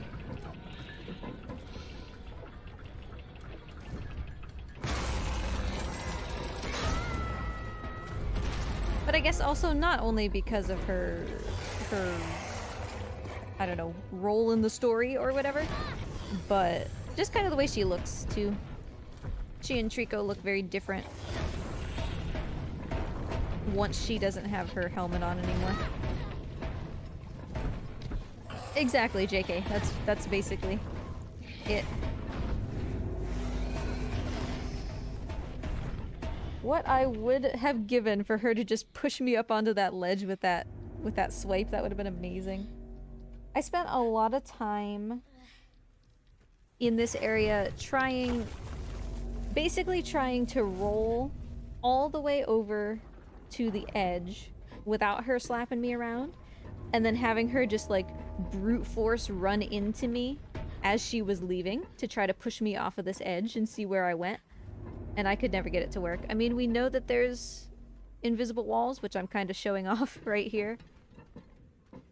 But I think that with enough force, you would probably just be able to push through them or go over them.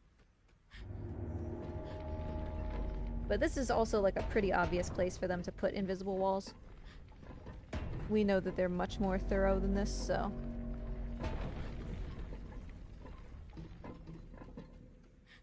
Plus, as soon as you step into this thing, there's an invisible wall that blocks the door. So you can't, because I spent a long time trying, you can't step into it and then step back out before the door closes, because suddenly there's an invisible wall in your way. Unfortunately.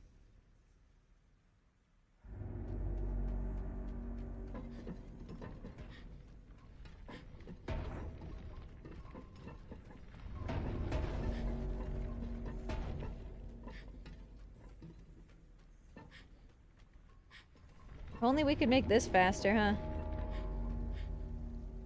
It almost seems worse when you're rolling, you know? It's not, because it's just on a timer, but it feels like it takes longer because you're actively trying to do something.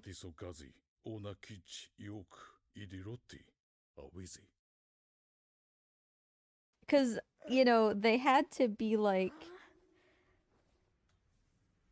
Well, it seemed like I waited an eternity. And so you have to actually feel like you waited an eternity, but I feel like that could have been 15 seconds shorter, you know?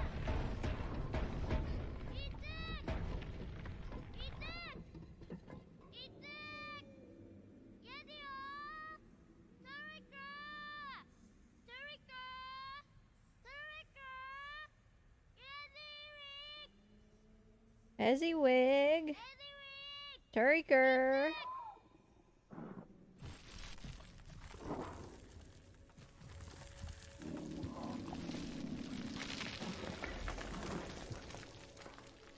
Almost there. Come on, dude. This always takes the same amount of time. Like, it's not like there's any randomness.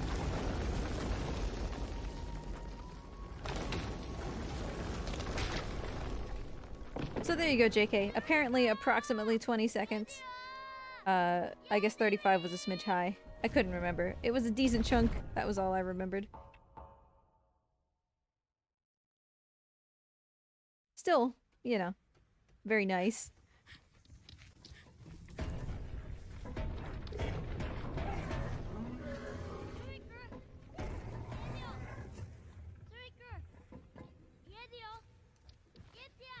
If only there were a way to make him skip this first, like, wanting to be pet thing. That would make this a lot faster. Because not only does he spend time doing this, but he spends time kind of like resetting afterwards. He has to go and sit down or take a step backwards. Like right there.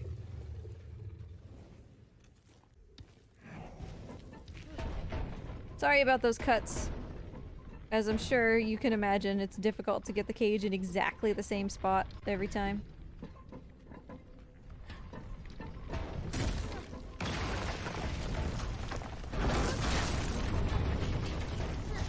Yeah, I think a lot of good could come from just understanding more about this game. You know, understanding why sometimes he does things and sometimes he doesn't, that kind of thing.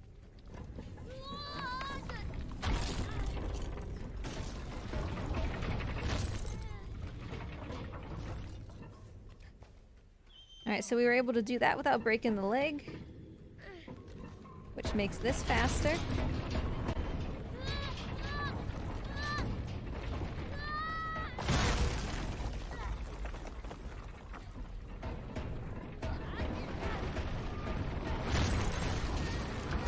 That's true, JK.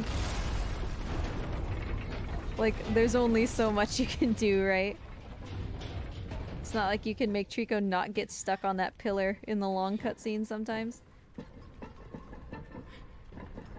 Samurai still has a better launch than this, I think. This is as close as I've ever been able to get on my own. Wham! Still. It goes in on its own, so... I literally just think that Samurai's went directly into it, that's the only difference.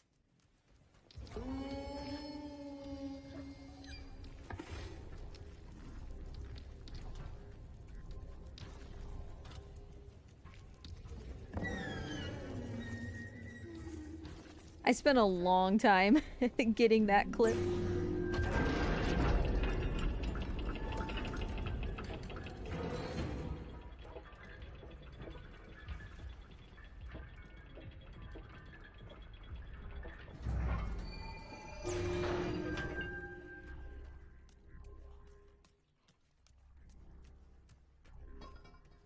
This is basically the same. I don't think that I redid this because I'm pretty sure that I was just happy with how this went.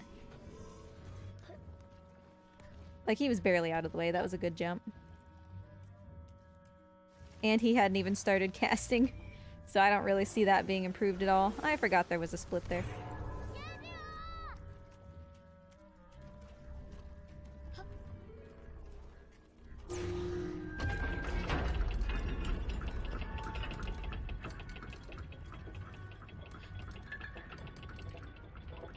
I know that I have a faster pillar segment. Whether it made it in or not, I don't remember, because I was really running low on time. We'll have to see.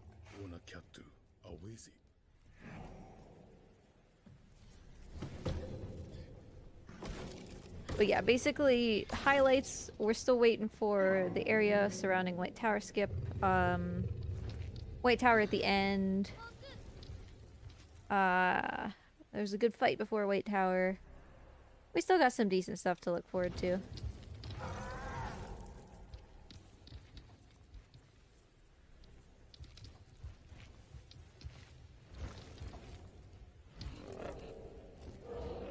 Yeah, I mean, I bet, JK, and with everything that's changed, like I said, this next year's TAS is gonna be so low. It's gonna save so much time. And with all the stuff that's changed, I'm probably gonna need to start working on it in like February or March. Because it's gonna be a lot of work to incorporate all of the new stuff.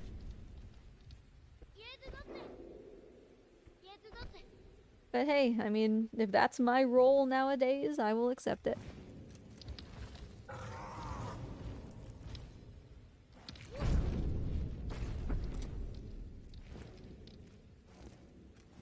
So yeah, just like earlier on by the eye puzzle, sometimes Trico will take these jumps by himself. Sometimes he has to be told what to do. Yeah, so I have him a smidge faster here in a clip. Could probably save about 5 seconds, I would say, on this section. So I'll work that in.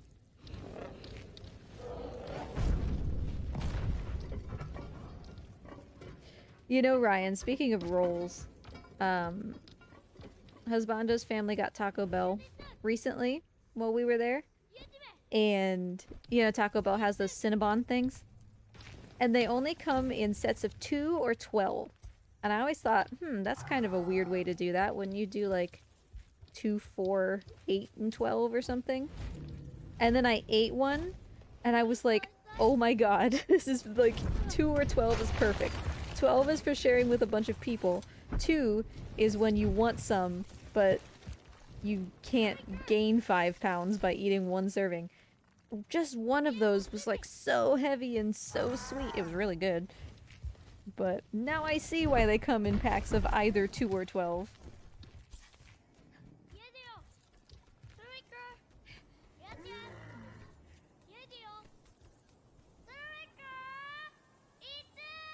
So there is a reset here. Kind of depends on what your Trico is doing, whether you should do it or not. My Trico is very keyed into me here. He's paying very close attention. And so we just take advantage of that. But yeah, there is a checkpoint reset, technically. It just kind of goes on a case-by-case basis whether you should use it.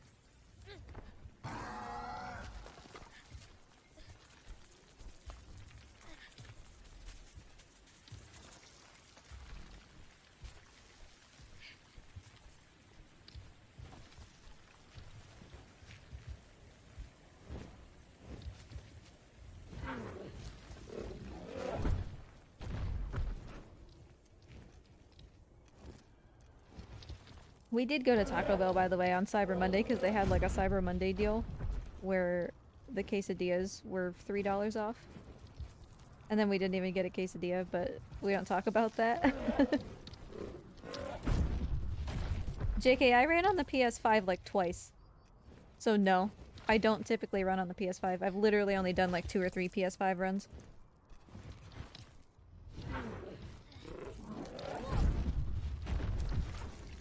Ignore my splits.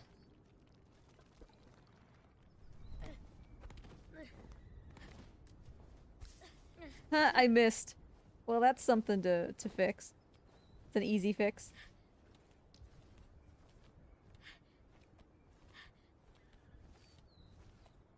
Just because the PS4 is typically what I have plugged in. That's what we usually play things on.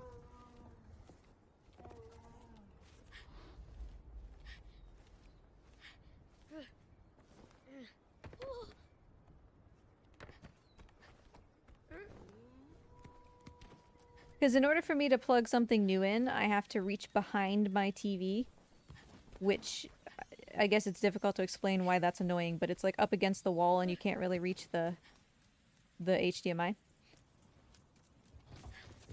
And you have to do it without being able to see, and it's just very annoying, so we try not to plug new things in unless we absolutely have to switch systems.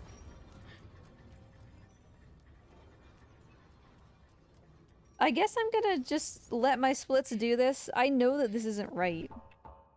Like, I know my splits aren't right, and I'm not sure what happened, but whatever. It's fine.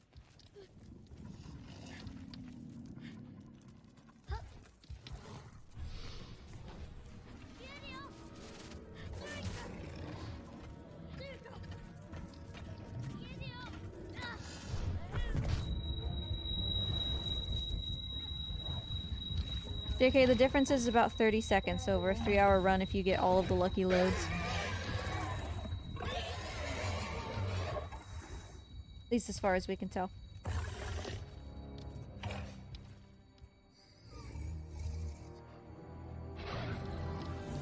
But that's between the fastest system and the slowest system. So. I wasn't paying attention to the splits, sorry. My splits suck, I'm sorry. Does it make a difference if it's slim or not?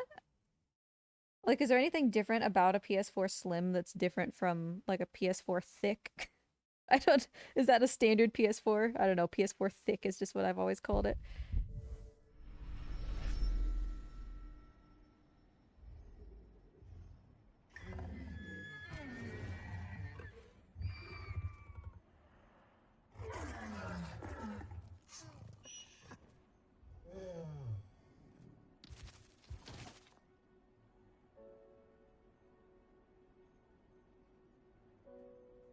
I guess this is usually the time that I get up and stretch, so I guess I'm gonna do that. I shall be back. If you haven't had any water, get some water. Get some snacks. Stretch your leggies. I will be back. Because we're not gonna really get another opportunity to pause without cool things happening, so...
Hi again. When I started this run, I put myself under a blanket because I'm always cold. But I kind of didn't make sure that the blanket was actually like in a rectangle shape, so I have it like diagonally on me and it's the worst. It doesn't fit. Also, I stretched my legs, and you ever like stretch specifically your knees and they just go too far in the opposite direction and you're like, well, I guess I'm done for. I bent my knee too far backwards.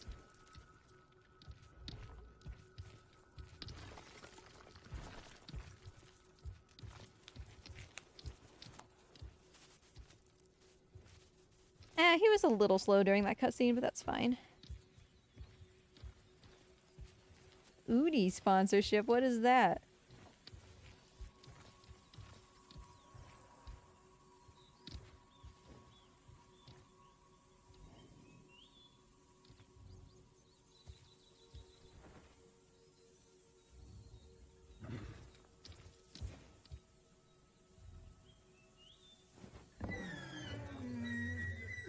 AI cutscenes are the future.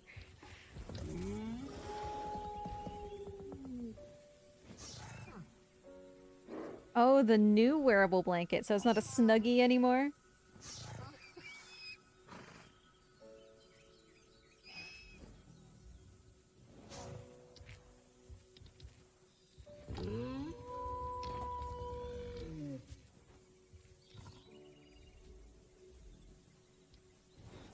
See, I basically have to be under a blanket all the time. I can't handle it otherwise.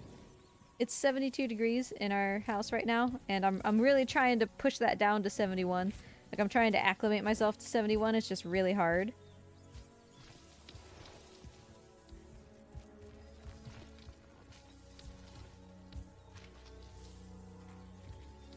Alright, well, I've googled Udis.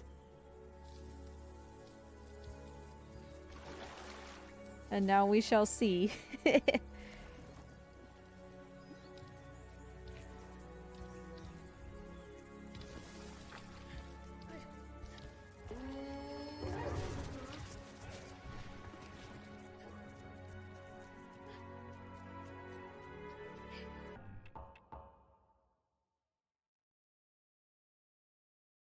What are these names?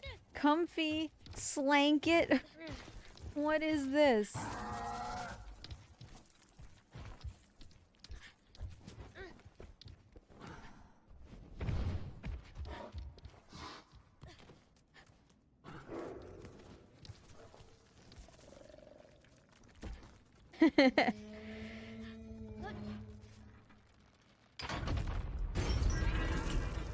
I have a villain. I have a penguin one.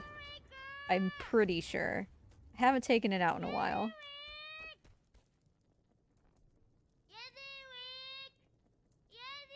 So obviously mind skip here next year will be very helpful.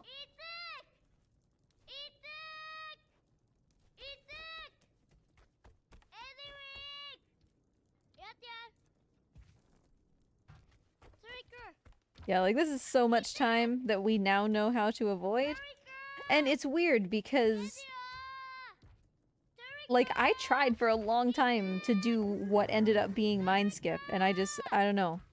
I never got it to work, but I'm also not good at ledge jumps, so that's probably why. Like, you know, it's kind of the same principle.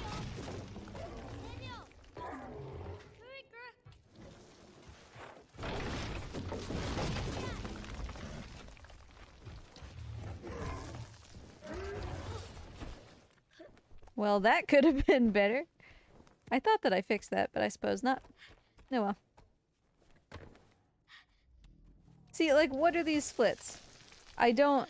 How is it possible that we lose time on this? This is exactly identical to last year. I didn't change anything. So I'm assuming that I just split wrong last year. But don't worry.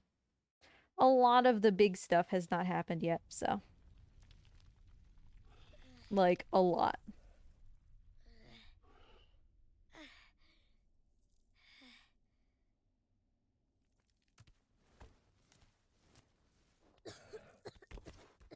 I did get a better fight here, though. So that's exciting. Got a smidge lucky with one guy just kind of tumbling off, which in this fight is kind of a big deal because Trico's not good at this fight. So that'll help. Plus, you know, White Tower just has always been really nice in the TAS, so...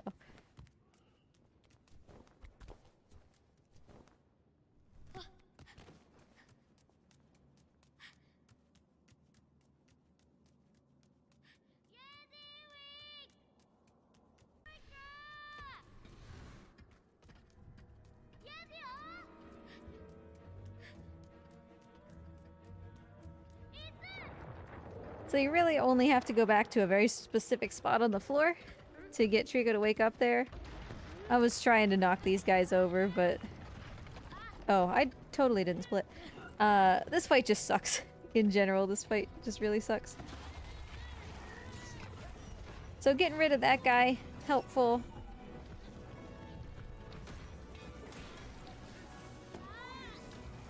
Not grabbing Trico's tail there, kind of a big deal. I think Trico took care of one guy on his own. Yeah, that's what happened. He pushed the other two guys just off the end here. And so that ended up being decent. Aiden had a good fight here. I'm impressed when anybody has a good fight here. This fight sucks.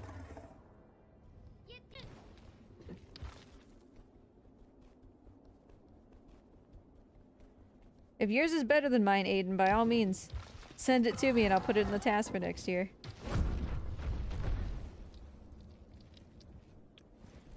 Because, like, I tidied up some of the fights this year, but still, especially, like, the second White Tower fight just really needs some help, you know?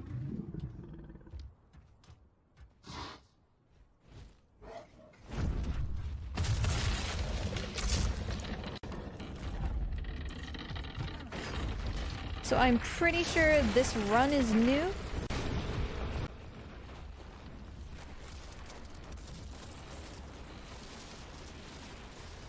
So this little chunk before White Tower skip where I actually am able to successfully run up the bridge is new. Trico, get out of the way. Because that's a good run. That's a really nice run.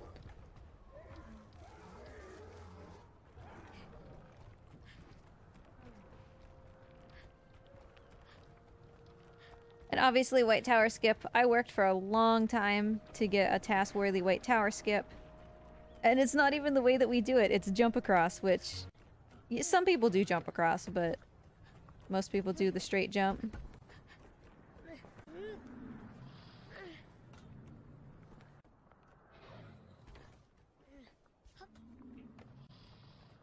What? Well, go away. No. What have I done here? Oh, well, that's lame. I don't wanna... My OBS is asking me to log into Twitch. And now I can't see chat in OBS anymore.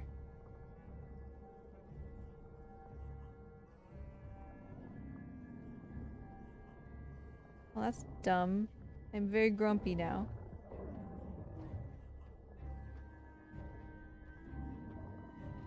Ah, there we go. I got it back. Cool. So, this is new. Also, I totally didn't split White Tower skip. What am I doing?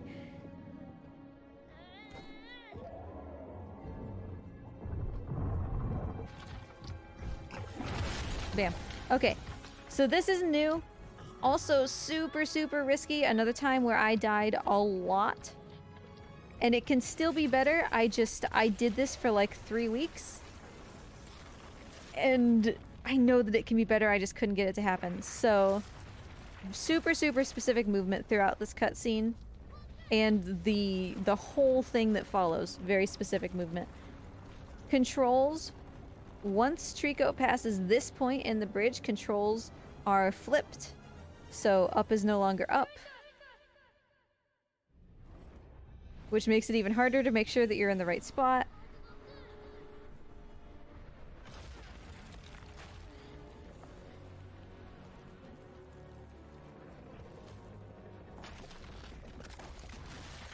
So I'm still, you can see I'm still like micro adjusting. And then bam. We would do a reset there, but instead I'm already on my way. Really, really, really hard to get that to work. But we avoid the reset, we avoid having to jump off of Trico's face, all that kind of stuff. And it can be better. Because I did a jump from his head halfway up the stairs. Like past the second gargoyle.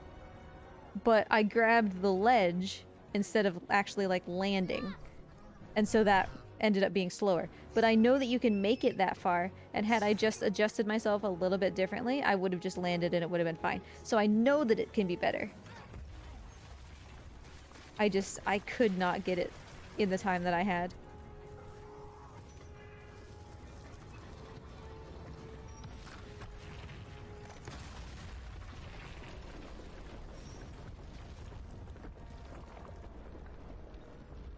So that's exciting, at least. And this one is just gonna be basically a jump as early as possible. Can be a smidge earlier.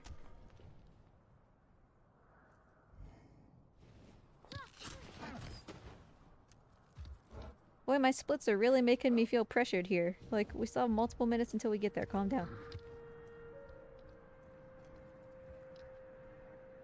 Poor boy has whiplash.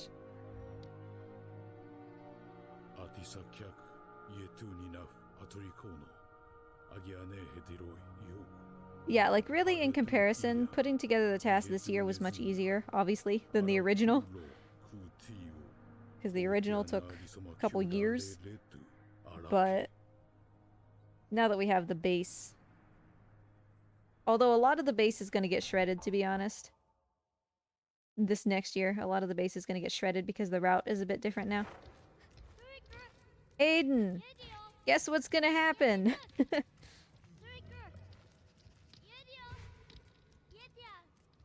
It's the thing! I did it. I found that during a stream one time. I think I was just having a garbage run and I did it for fun. Any GDQ plans? I mean, I'm gonna watch GDQ, but I didn't get accepted, which is fine with me, to be honest. So mostly we're just gonna chill here and watch, you know? What about you?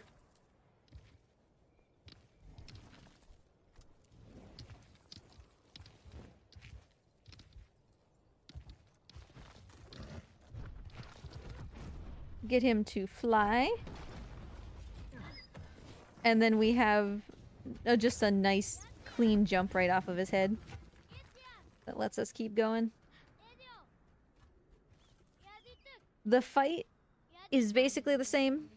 We're not really going to see too much changed for this next little while because this is my favorite section of the game, and so I spent a lot of time on this originally in the TAS.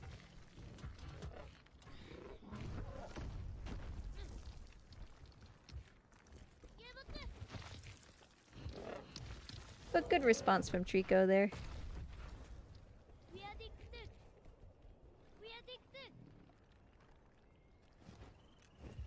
And you can jump down without him, but then you break your leg, typically. If you get really, really lucky, I suppose that you don't, but then, like, things aren't lined up right. Like, the armors wake up too early and all sorts of stuff, so...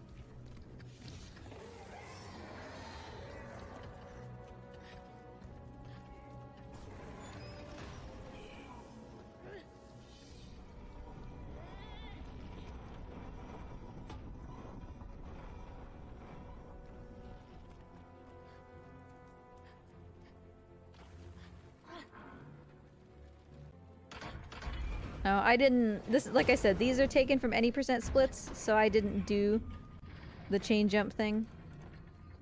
So we're just gonna skip that. So this went as we want. Trico was out here by the time that I was over there. And you can tell because you won't be able to move the boy anymore. Like, once Trico is in the right position, the boy will stop responding.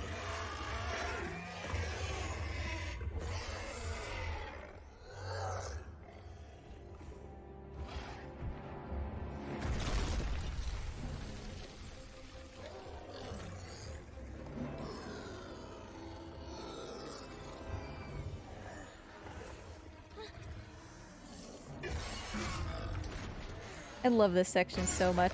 Like, from just a pure game development perspective, this is just lovely. It does everything you need it to do. It's tense, it's gruesome, it's, you know, action-packed and everything.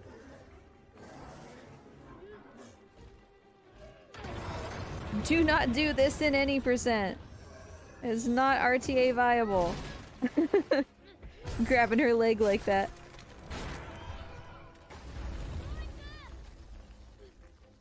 And then we're down right by her foot so we can just grab her tail. It's already in there by the time that they start that cutscene, which means I can let go of it and blind grab the lever. It barely counted, but it did count.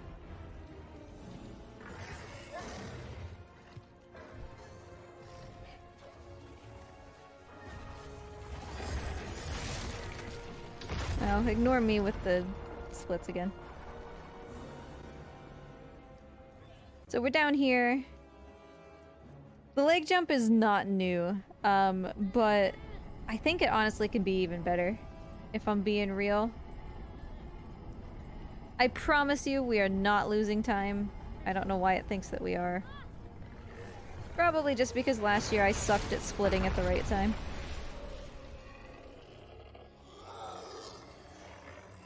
So she gets bonked. This fight is over.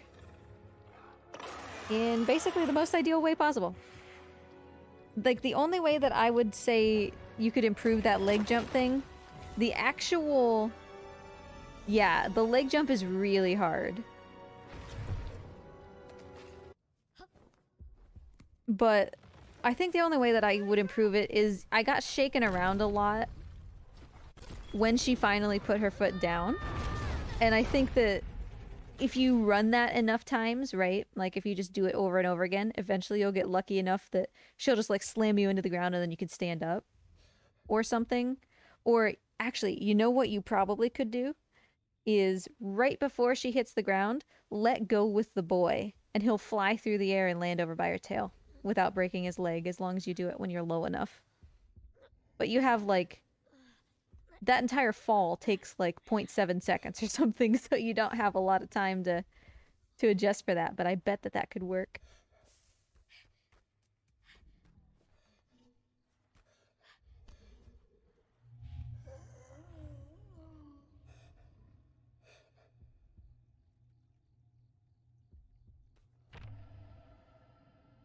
So I'm going to do this section a bit differently next year. I have an inkling that there's a way we can do this faster. But I still have to actually like test it and do it and make sure, you know? So you don't have to hit the train since we're in the nighttime variant where the train has already been hit.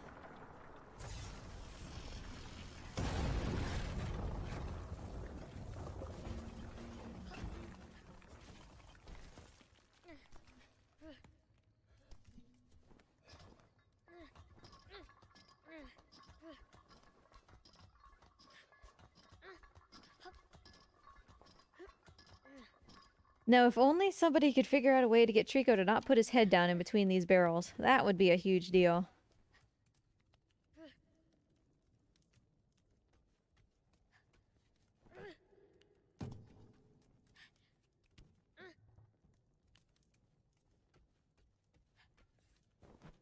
Because every time that he puts his head down, that's, you know, he has to reset that whole little cycle. Landing on Trico is always safe no matter how far you fall from. So we count on that.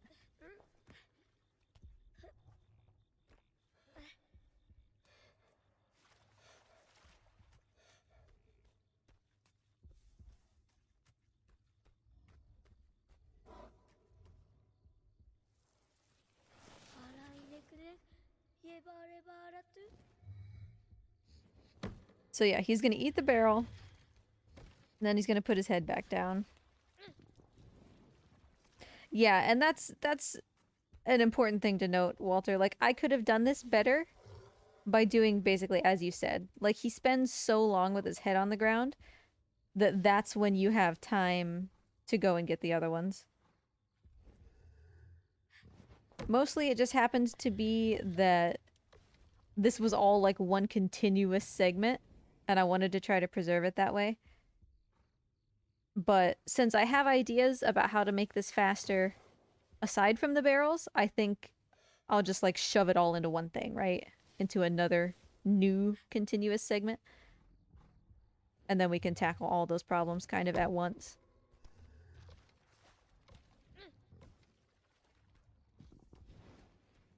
But yeah, it would be amazing to just like... Because we know that he can lift his head straight up into the air here. He's not supposed to, but he can. And so it would be amazing to find a way to, you know, trick his AI into catching barrels out of the air or doing whatever so that you didn't have to wait for this long sequence.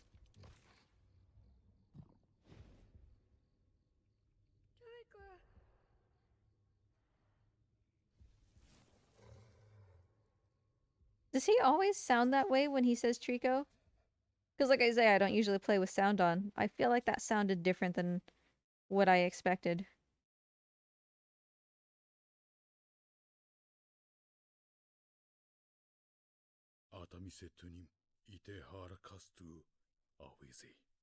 Ah, Wizzy. Hey, why aren't my splits playing Ah Wizzies whenever I get golds? I'm supposed to be doing that.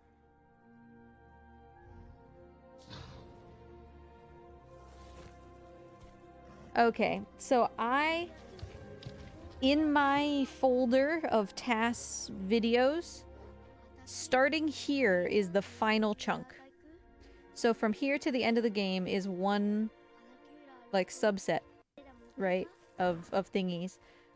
I have messed with this chunk of video so much. There are so many things that I've changed. There's so many things that I found even after rendering the whole video that I was just like, I don't have time to like render this entire video again before it has to come out, but I want to put this in, but I don't have time. So there's definitely still some stuff that's not incorporated into here that's actually really cool. One of which I found literally like 3 days ago or something. And I just didn't have time to put it in. So I'm excited to put that in next year. But yeah, I can guarantee you that 2.5 minutes is not the only time that we're going to save in this task. This section received by far the most improvement. And there are going to be some fun things. We don't have audio right now because this happened during a run.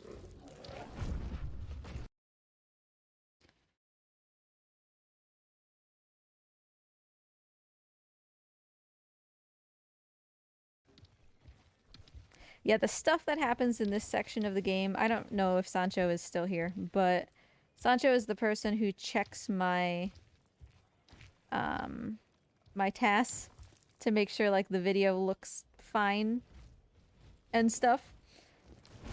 And I specifically asked Sancho, like, is this too crazy to put in the TAS? This seems unfair. And Sancho was like, the whole point is that the TAS is the best that it can be. Even if a human in a million years would never have this happen. And I was like, okay. So, I'm pretty excited about it. I stayed up until midnight trying to get it to work. One day. Which is late for me. I'm an early to bed kind of person. Osbando was sitting next to me and I was just doing this like over and over again. And when I did it, well, like when it finally worked, because I knew that it would, when it finally worked, I was just like, oh. He thought that I had like hurt myself. So I'm excited to show it to you, but it's not here. Although this section is still very fast.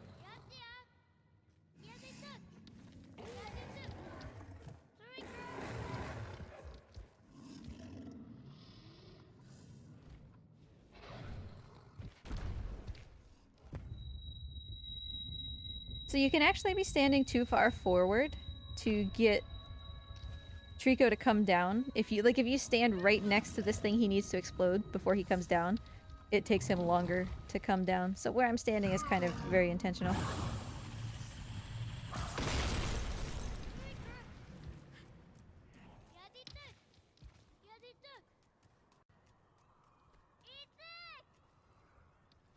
Early mirrors are always hard, and in any percent doesn't matter, they're just always really challenging. To get Trico to not step right in front of you, and to actually have him hit them, and... ugh, it's hard. Also, Mort is here, once again. Kind of.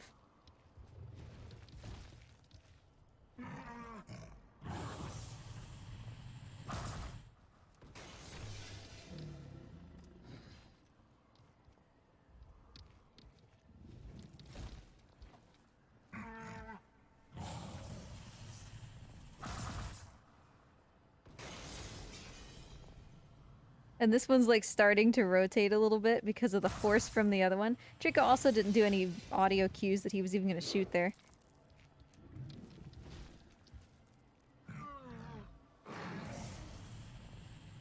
Alright, easy peasy. Really good mirrors. I did split. I had my finger over the spacebar to split, and I didn't.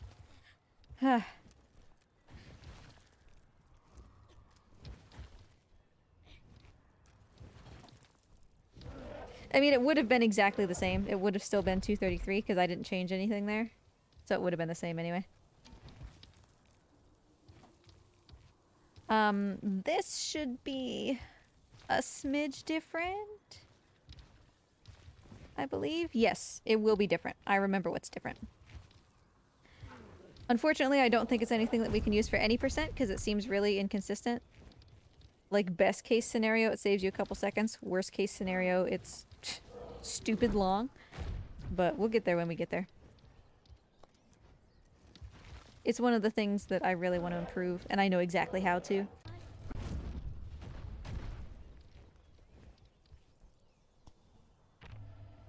Shot from the back here is like stupid inconsistent. I would never ever do this in an any percent. Like, get down off him during an any percent, you know? But getting down off him requires time, and then so does climbing back up onto him, so...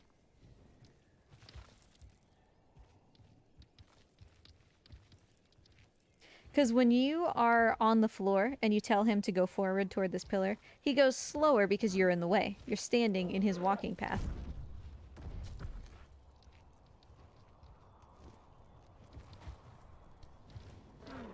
Yeah, exactly. Like, part of the problem... So part of the problem with using the mirror is that when you aim something and then the camera does that, like, pan thing to show you the cinematic, like, Trico shooting at it angle, that changes where your reticle is, number one.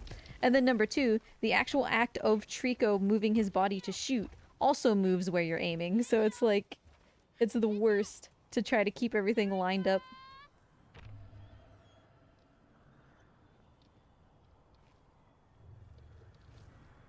Taking these armors out now so that we don't have to calm Trico down later when he notices them. Luckily, we don't get one of those stupid shots where he hits it but it doesn't explode.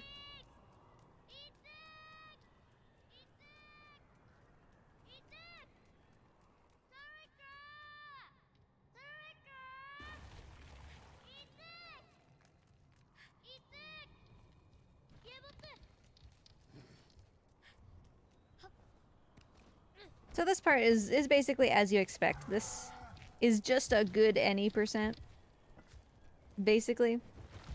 Because Trico will do what Trico will do. What we're looking for is just that he makes the next jump without too much calculation.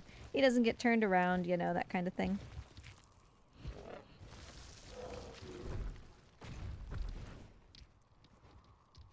I wish that you could jump from his head here to the next platform so you don't have to wait for him to jump.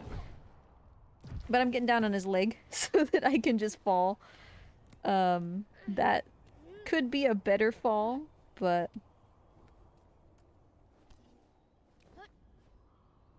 An IRL TAS bot. I don't know why, director, you saying that made me feel like how much fun would it be to have Twitch plays The Last Guardian. That would just be catastrophically awful, wouldn't it?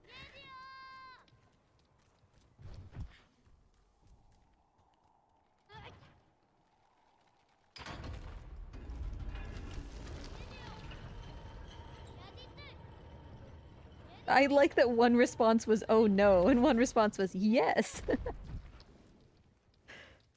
It's this game in a nutshell. So Trico can stay up here. In my own experience, for any %, I actually prefer that he goes down instead of stays up. His AI is more likely to get confused if he stays up for some reason. I don't know.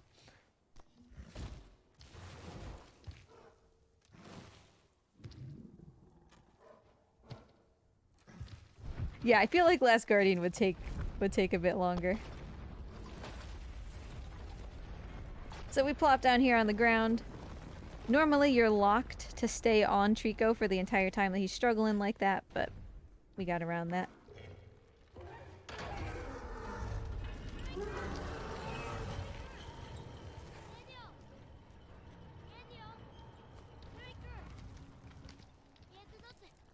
It's always, yeah, it's always like struggle fun to watch.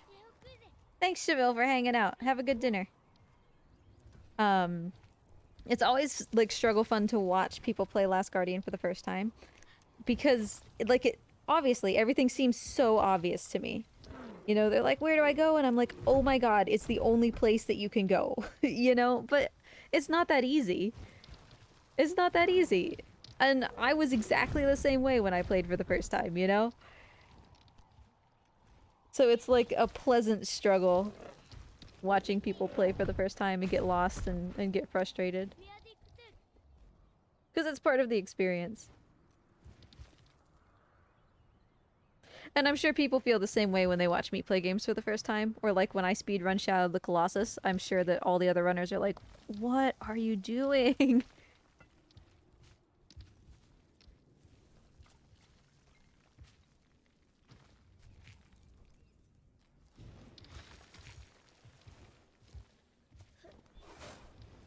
Yeah, it is true that everything kind of has the same aesthetic.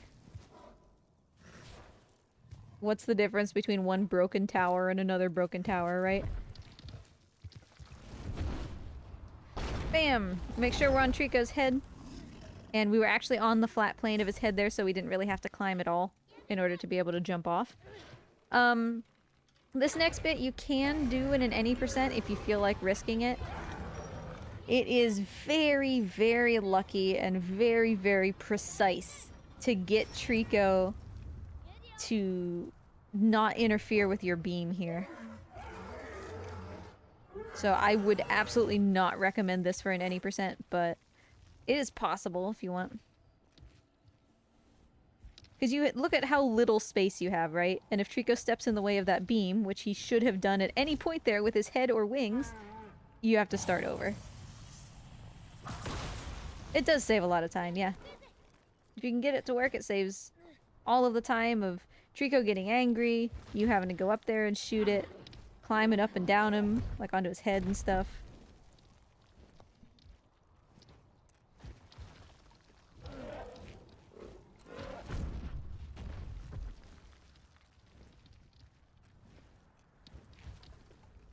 Yeah, I think that this is like a deceptively difficult part of the game.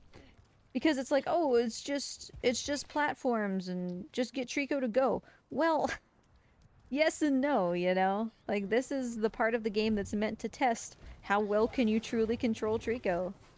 You can lose a lot of time to him just being a little bit slow, right?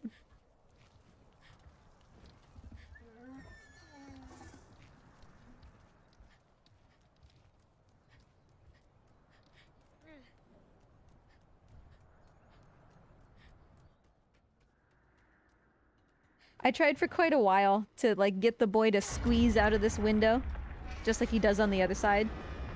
Unfortunately, you really can't.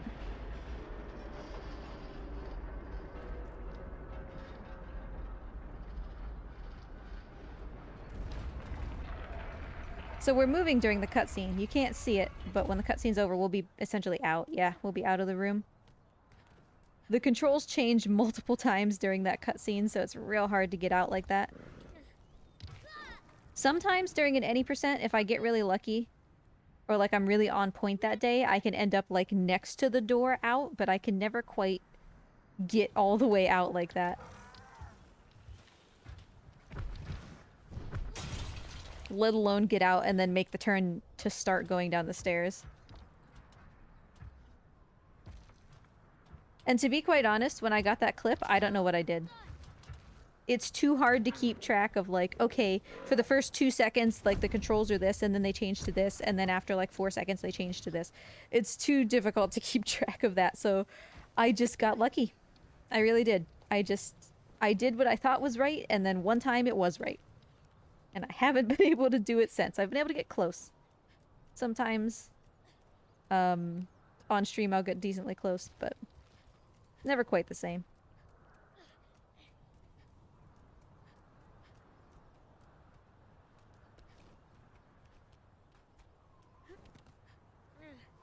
So coming up, one of the things that I changed... Well, actually, coming up, just... Yeah. All of this is what I'm most proud of. If you came here for, like, bonkers things for the TAS, this is what you came for. So... I had a theory that if Trico... Do I not actually do it? Maybe I don't. Okay, then I reserve my statement. We will save it for next year. I know how to make this section go a lot faster. Let's say that. But we are still coming up on the thing that I'm most proud of. I thought I was going to chain those two together, but that was the thing that I didn't have time to put in. I thought that I put in like a discount version of it, but I didn't even have time for that, it looks like. But now, okay. Are you ready though? Are you ready? Because I'm so excited. You have no idea.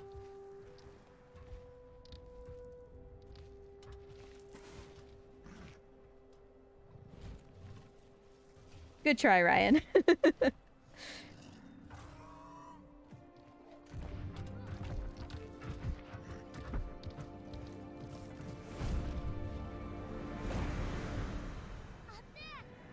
So obviously we know what happens here. Oh, I hope that this all went right.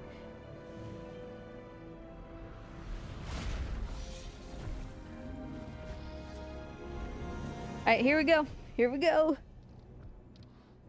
Alright, we're off of Trico. We are going to stand in a very specific spot.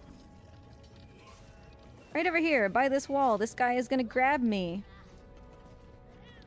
Trico is gonna come save me. I'm gonna get stuck on his chest. He is gonna slam me into the wall. Bam, out of bounds.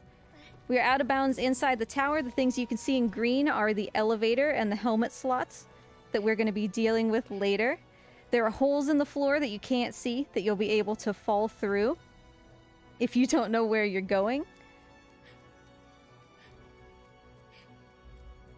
And then very specific jump here right onto the edge. We grab the edge and we fall. Somewhere down in here we hit just like a tiny, infinitesimally small little pixel of something I don't understand where exactly it is. We die. Bam. Fight's over. And we're inside the elevator. We didn't have to open the door. We didn't have to, you know, finish the fight. We didn't have to put our mirror in the plinth to open the door. Any of it. I am so proud of that. Exactly. Basically pixel perfect fall. And I don't know where the pixel is. Because Brian, I didn't realize until I showed this to Brian. Brian had also been aware that there's a seam in the White Tower. Also, elevator skip is like way done. There was also, like, he also knew that there was a seam in the White Tower where you could go in. But, like, to be able to have Trico, because when you're on Trico, clinging on to Trico, or when you have the boy clinging on to Trico, and Trico slams you into something, the boy will typically, like, slide around, right? So, like, normally if I was on Trico's chest, I would have slid either to the right or to the left to avoid being gormed into the wall. But for whatever reason, that time I didn't. I stayed directly on Trico's chest, and he pushed me with enough force through that tiny seam that I got inside. Once you're inside, you're not even guaranteed to be able to run, because there's actually multiple seams and invisible walls in there, and usually what happens is you get stuck in between two of them and you can't move. And yeah, I don't know where that pixel is that lets you just go to the elevator. I have no idea. I don't even know if I needed to fall as long as I did, but I was just really excited about that. So yeah, all of the green stuff that we could see from that out of bounds was, oh, sorry. Was the doors and the slots for the helmets.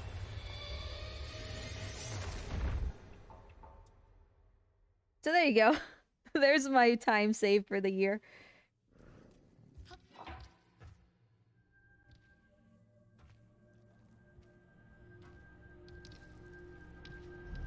And it all just like happens so fast. That entire clip from Trico landing on the White Tower to being inside the elevator, I think is 57 seconds, 58 seconds. So it seems like it happens just so fast, you know?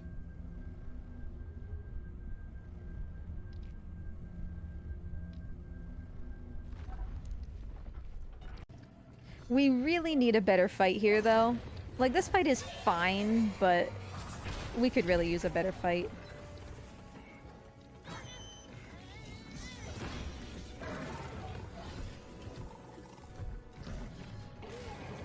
But yeah, considering how stingy Last Guardian is with out-of-bounds stuff, I was very pleased to see something that actually worked, you know? Usually if you go out of bounds, the game breaks or you fall through the floor. I have so many clips of me there falling through the floor and like perpetually falling. That's how I got that. There's a GIF somewhere in the Team Eco Discord of the boy just like hovering in the air and waving his hand, like saying hello. And that's how I got that. I failed doing that once and fell through the world.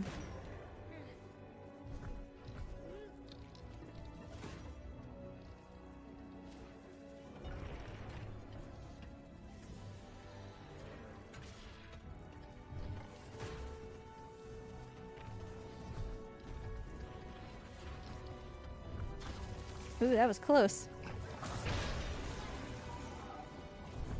Yeah, so like I would be really happy for this fight in an any percent, but like I know that Walter has done better. I'm pretty sure that like Aiden has done better. So we'll incorporate those next year and save probably 30 seconds or something. Maybe 30 is a little generous, but save a very decent amount of time for sure.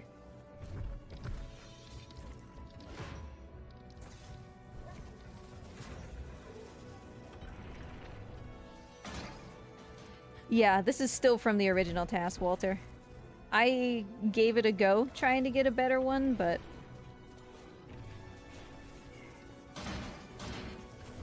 this still ended up being the fastest that I had by a second or two. So it should be fairly easy to beat, you know?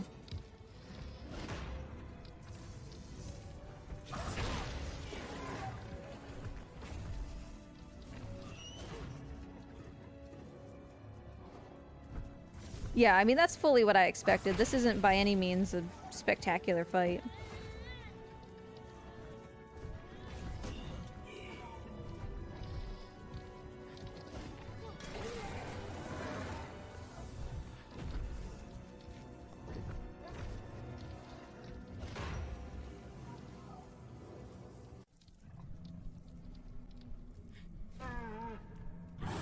But yeah, as far as I'm concerned... That was just me splitting a little late. As far as I'm concerned, I'm real happy with what I achieved, so... But as you can see, there comes, like... Yes, we really could use a fight that has a phase skip. For sure. And... As you can see, there comes a point where I get diminishing returns from my own work, which is why I'm opening it up to the community, right?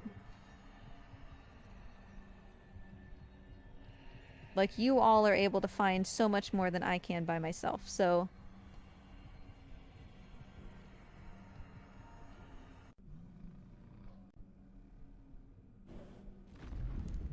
And I mean, I'll still put the task together. You know, that doesn't have to be a community thing, because that's a lot of work, but... Everybody else contributing everything they've found will get us a lot faster time. Because part of it, too, is that I just, like, don't have as much time to play as other people, right? So I just have total less time played per week than some other people. And so that means that I tend to find less, right? The exception, of course, will be December, when I play basically nothing but The Last Guardian for a month. And then I will be so burnt out that I don't know what we're doing in January, but we'll see. We have plat percent at the end of the month. Good God. I don't know why I do this to myself. See, plat percent is kind of a problem because I've gotten really lucky with poops lately, which means that I've already used, like, all of my poop luck. I love that little, like, phase through the ceiling there. That's cool.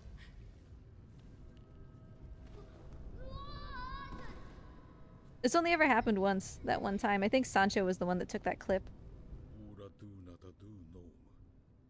Yeah, in an ideal world, plat percent takes... What, 11 hours and 55 minutes? I think that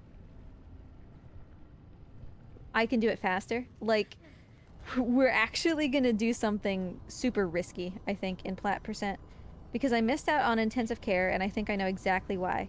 So, we're basically going to not get the hints trophy on the first playthrough.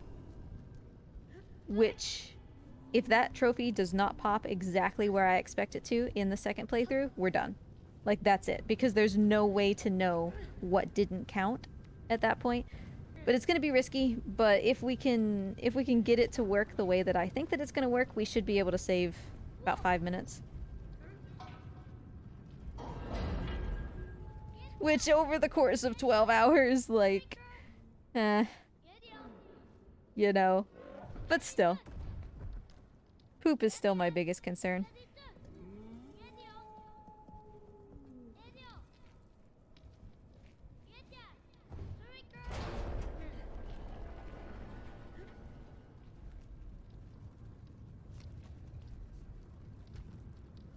How many playthroughs does it take to plat? 2.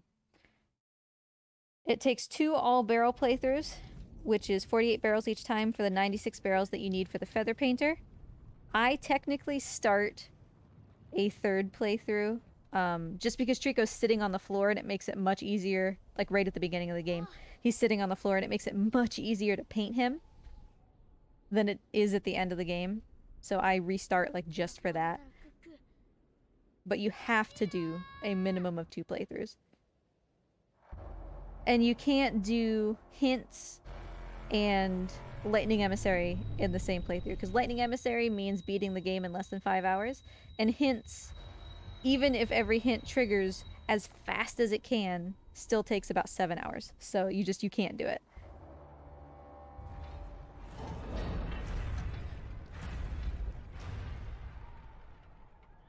And so that 1155 is 2.1 playthroughs, right? You can't, Walter, because in order for the barrels that you've collected to count, you actually need to finish the game with them. Unfortunately.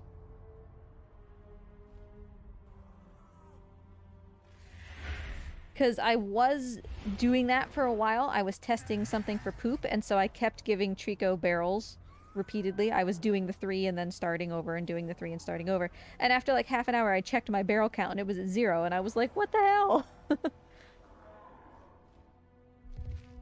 So yeah, you have to actually make it through the game with your barrels in order for them to count.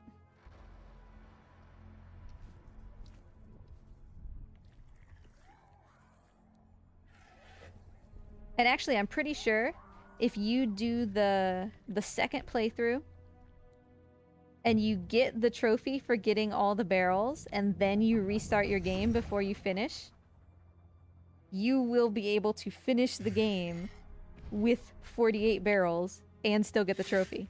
Because you would have just wiped your progress, right? And you would have lost 48 barrels. So yeah, you gotta finish, unfortunately.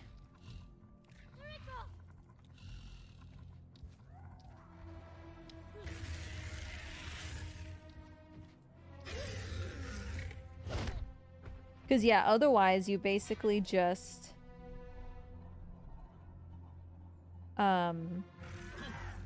farm the barrels at the beginning and then do a hints playthrough, right?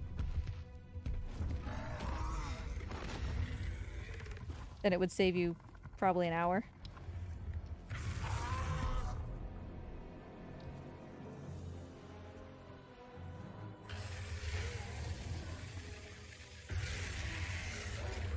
So we do still have something new here at the end to look forward to.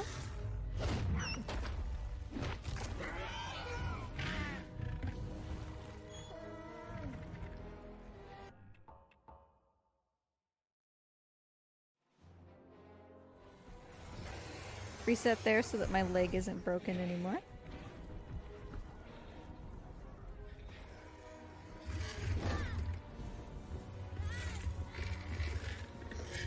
And as much as I want to make this faster, there's nothing that I can do.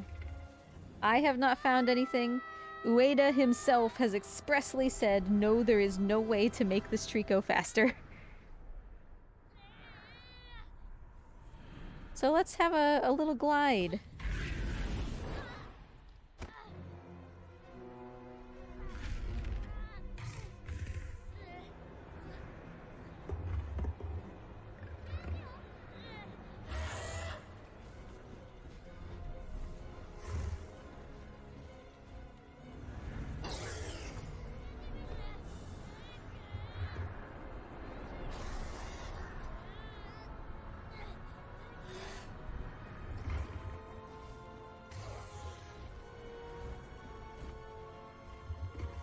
So he's just gonna kind of go. You can see me moving around. This was just like one attempt that I had of trying to change the way that he's doing things, but there's just nothing.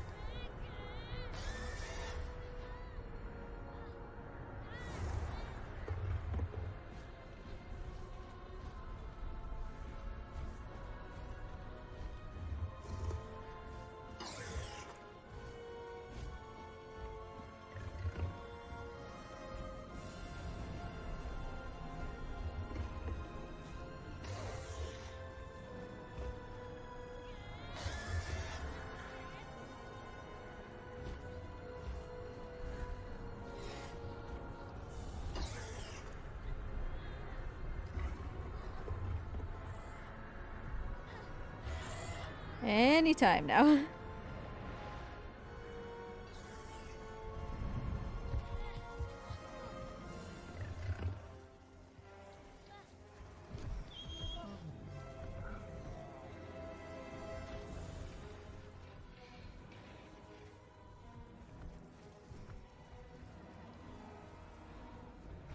Alright, one more cutscene.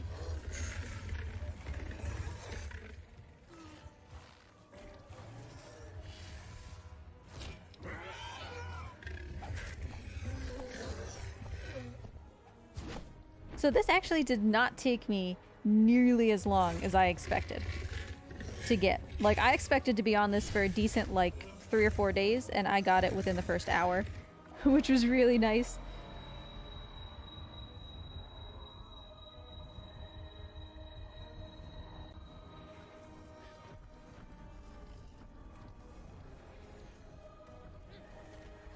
So obviously we're just going for a good tail pull here, and that's what I was messing with.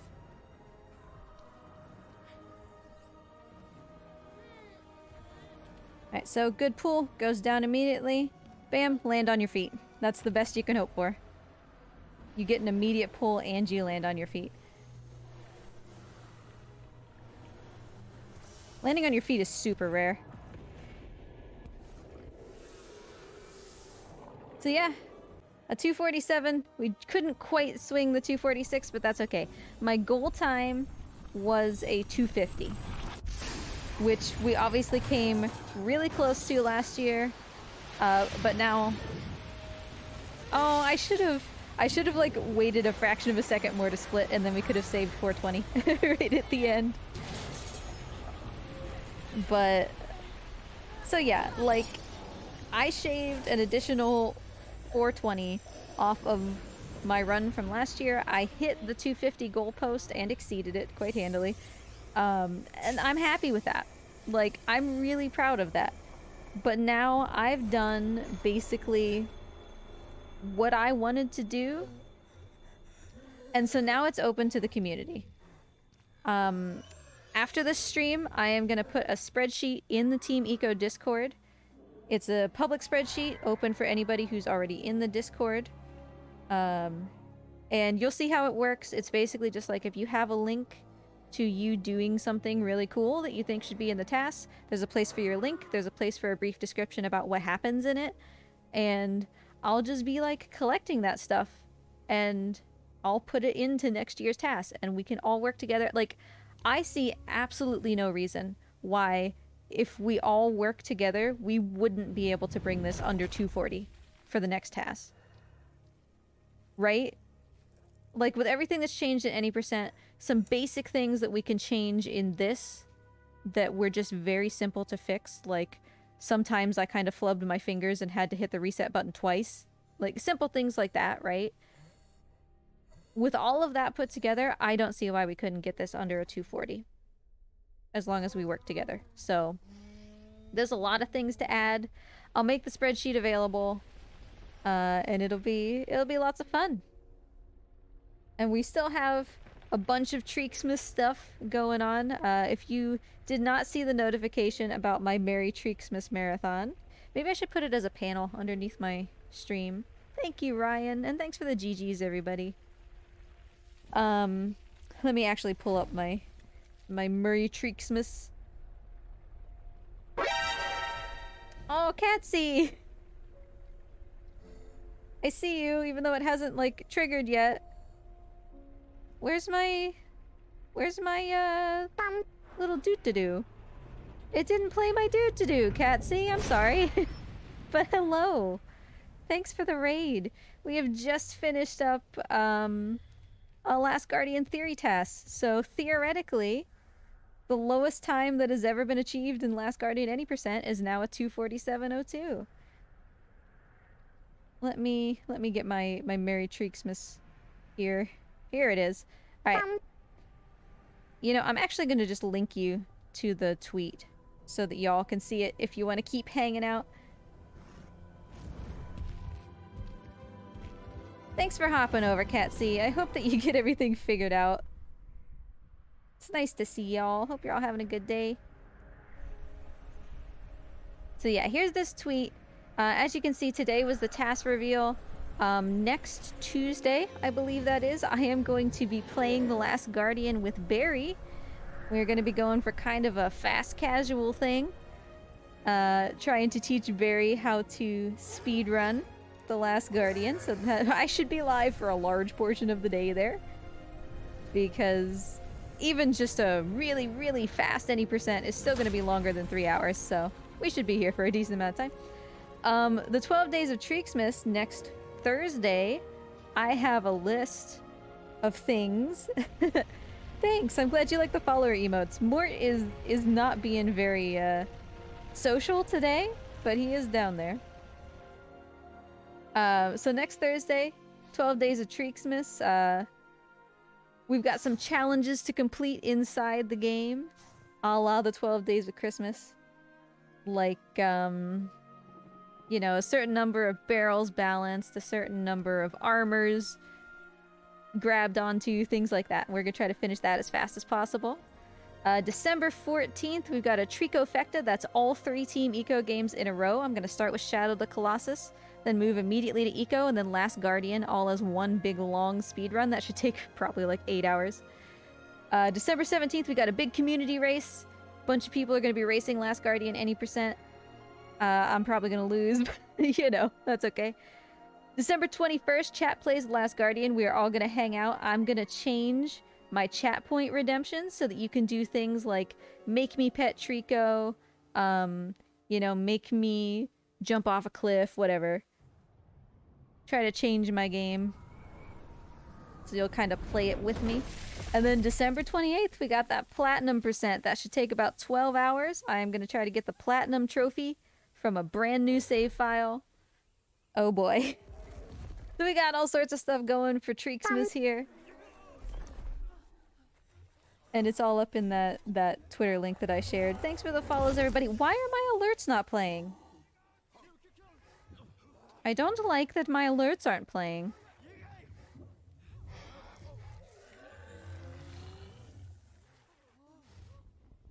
I'm gonna try to figure it out while y'all watch this ending scene.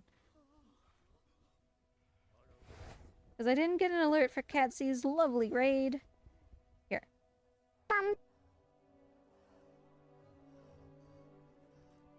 Oh, wait. No, it's totally here. It didn't work. I can't figure out why my alerts aren't playing. Yeah, enjoy your alert, Ketsy. I hope that you get everything figured out. Is it just that OBS is not, like, cooperating? Because mine isn't either. As you can see, my alerts, like, aren't playing.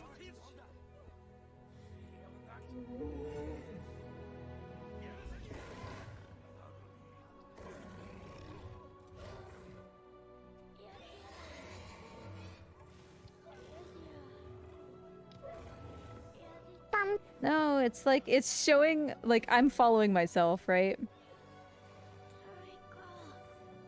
But it's not playing my cute little Mort. Also, speaking of, hi Mort, the actual one. So in this part of the game, it's the final input of the game. I'm telling Trico to go. It's the final thing that you do as the player.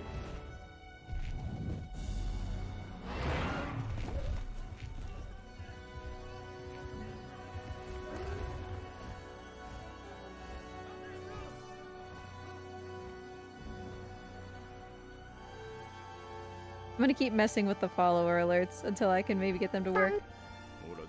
Oh, I know why they're not working. I think. Hold on.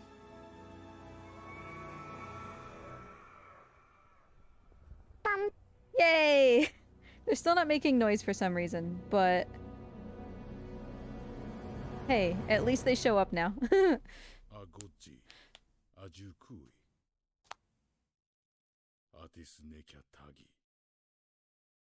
Oh, you can hear the alert on stream? Perfect. Good. I'm glad. That's all I wanted. I don't know why I can't hear it, but hey, as long as you can hear it, that's what matters to me. But like one more though, because they're really cute. There you go. Because we had a couple follows throughout that didn't pop up because of that, so. Thanks for the follows, everybody! And the raid and everything. I mean, I'm still gonna be here for a while, because we're still gonna watch the credits and everything, but...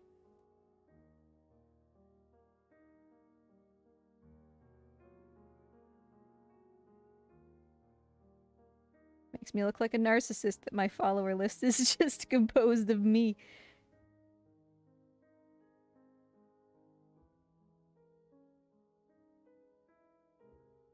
Yeah, it's nice to see Ketsy. So, let's see here. We still have a little bit of time here between the credits and the secret little after credits thingy. So, who do we want to raid? I guess we can think about Foxy's live, which is cool. Nova's live. Yeah, Power Up with Pride is live. Scurry's live. There's a bunch of people live. I guess let's see who's live in like 10 minutes, right? Because that might change. I ended up not... Oh, it's Aza's birthday? I didn't know that. Oh, yeah, it is Aza's birthday. Dang it, there's so many cool people. Why are you all so cool?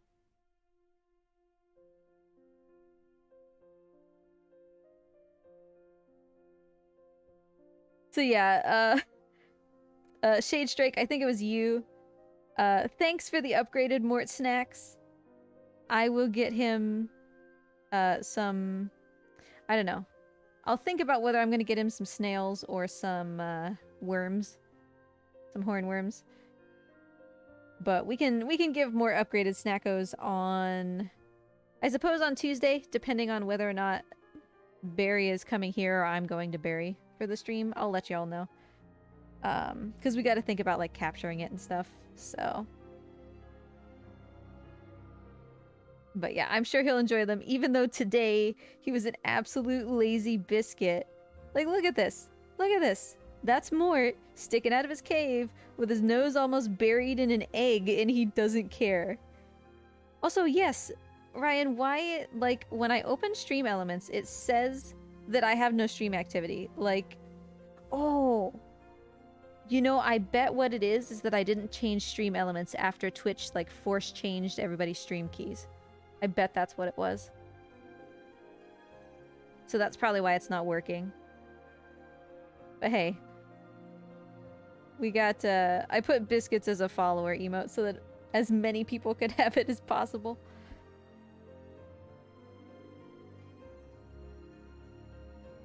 But yeah, it was nice to have you all around. Thanks for hanging out for the TAS. This has always been my passion project for this game. It's taken me, you know, years of work at this point, and it's nice to have other people to enjoy it with and to show it to.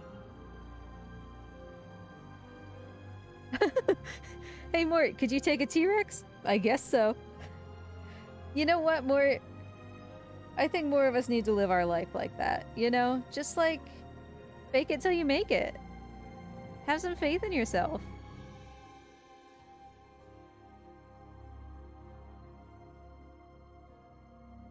Oh, Chap could absolutely take a T-Rex. Chap nearly took my toes yesterday. He's doing alright. He's doing better. For those who weren't around, Chap is our new rescue Tegu.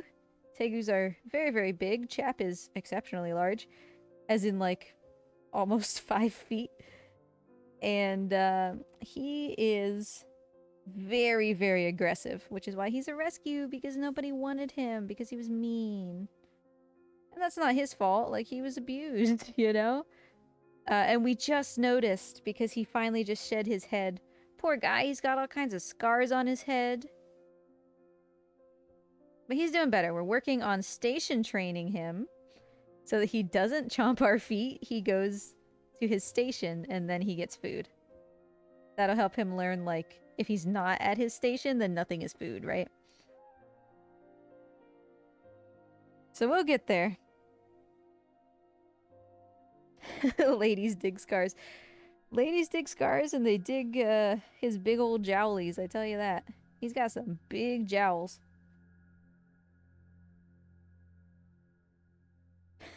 Mort just opened his eye for like a fraction of a second.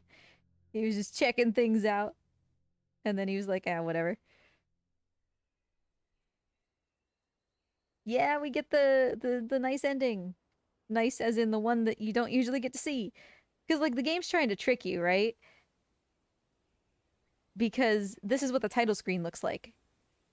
So most people would just be like, okay, I'm at the title screen, turn it off.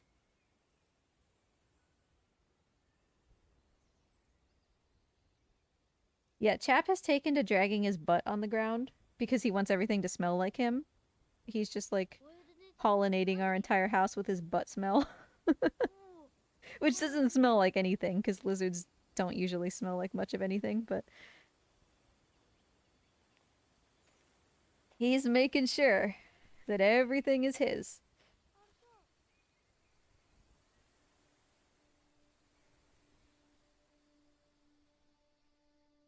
So here's the boy. We can tell that it's the boy.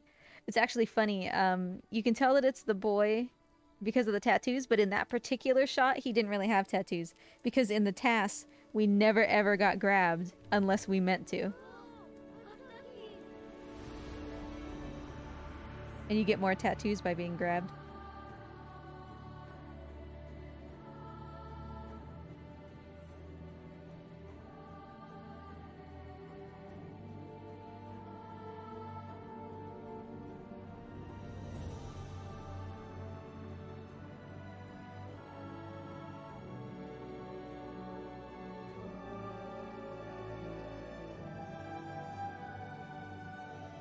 I just like hate to talk through this, you know?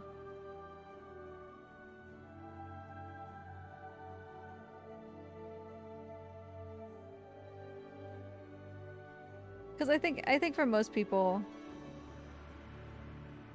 just playing through, yeah, right? Like just playing through for the first time, you're already kind of catastrophically done at this point. If you formed any kind of attachment to Trico, and then this just really hits you right in the feely bone.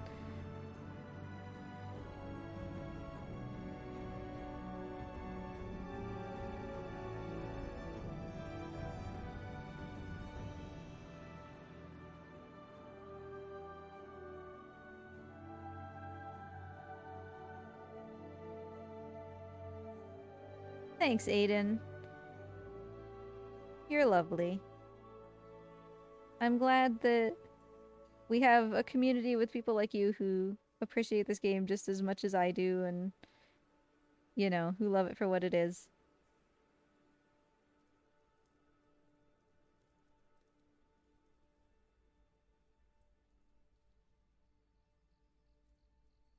So this is the beginning of the game. This is where we first start.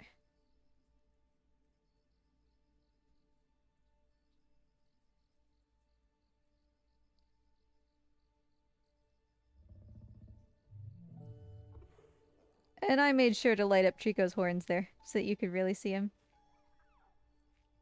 And I can almost guarantee that you didn't hear it because of how low my audio is for the game. But there was a tiny little squeal over to the left there of a little tiny baby Trico. Apparently there's actually supposed to be two, but I've never seen the other one. I think just because like it's too dark. But there's the end of my VLC stream. So yeah, that's it. That I'm so happy actually that that entire thing worked. You know, because if at any point the video just like buffered or something, our timing would have been wrong. So yeah, and it's interesting, Temporal, because where we get the mirror in The Last Guardian, uh, it has the exact same pool as Shadow of the Colossus with like the little gap in the barrier around it. Looks exactly the same, which is weird, you know? Yeah, it's such a good ending, and not everybody sees it because they just close the game because they think that it's over, you know? So we have I made a specific category that shows like the whole game, including that, just to make sure that it was out there. But thank you so much for hanging out, everybody. I think there's like a million people that I want to raid right now, but I think that we are gonna raid Azama because it's his birthday. So wish Azama a happy birthday when you get over there. He is one of the big names behind the Team Eco community. He does a lot of like when we have events and stuff, he'll do a lot of the Great job, hosting and like the Sable. layouts and stuff. And it looks like he's playing kind of an artsy, cool game along the same lines of the kind of game that I would usually play, right? We share a lot of similar interests. I saw that lizard treat. Mort has an egg in front of him, so the next Treaksmas stream is on Tuesday. That's going to be playing with Weird Romance Barry. I'm not sure yet whether we're doing it on my channel or on Barry's channel, which is Weird Romance. I'll post on Twitter and in my Discord to keep you updated and let you know. Aw, thanks for the biddies, Temporal. I appreciate it. But yeah, so there's also, don't forget, here's the tweet that has the entire schedule for Treaksmas if you want to come back for any other Last Guardian related content. Villain, Barry and I are going to be playing The Last Guardian together. So, yeah, say hi to Azama when you get over there since it's his birthday. Thanks for hanging out, everybody. Y'all are wonderful. And I will see you next Tuesday. Bye.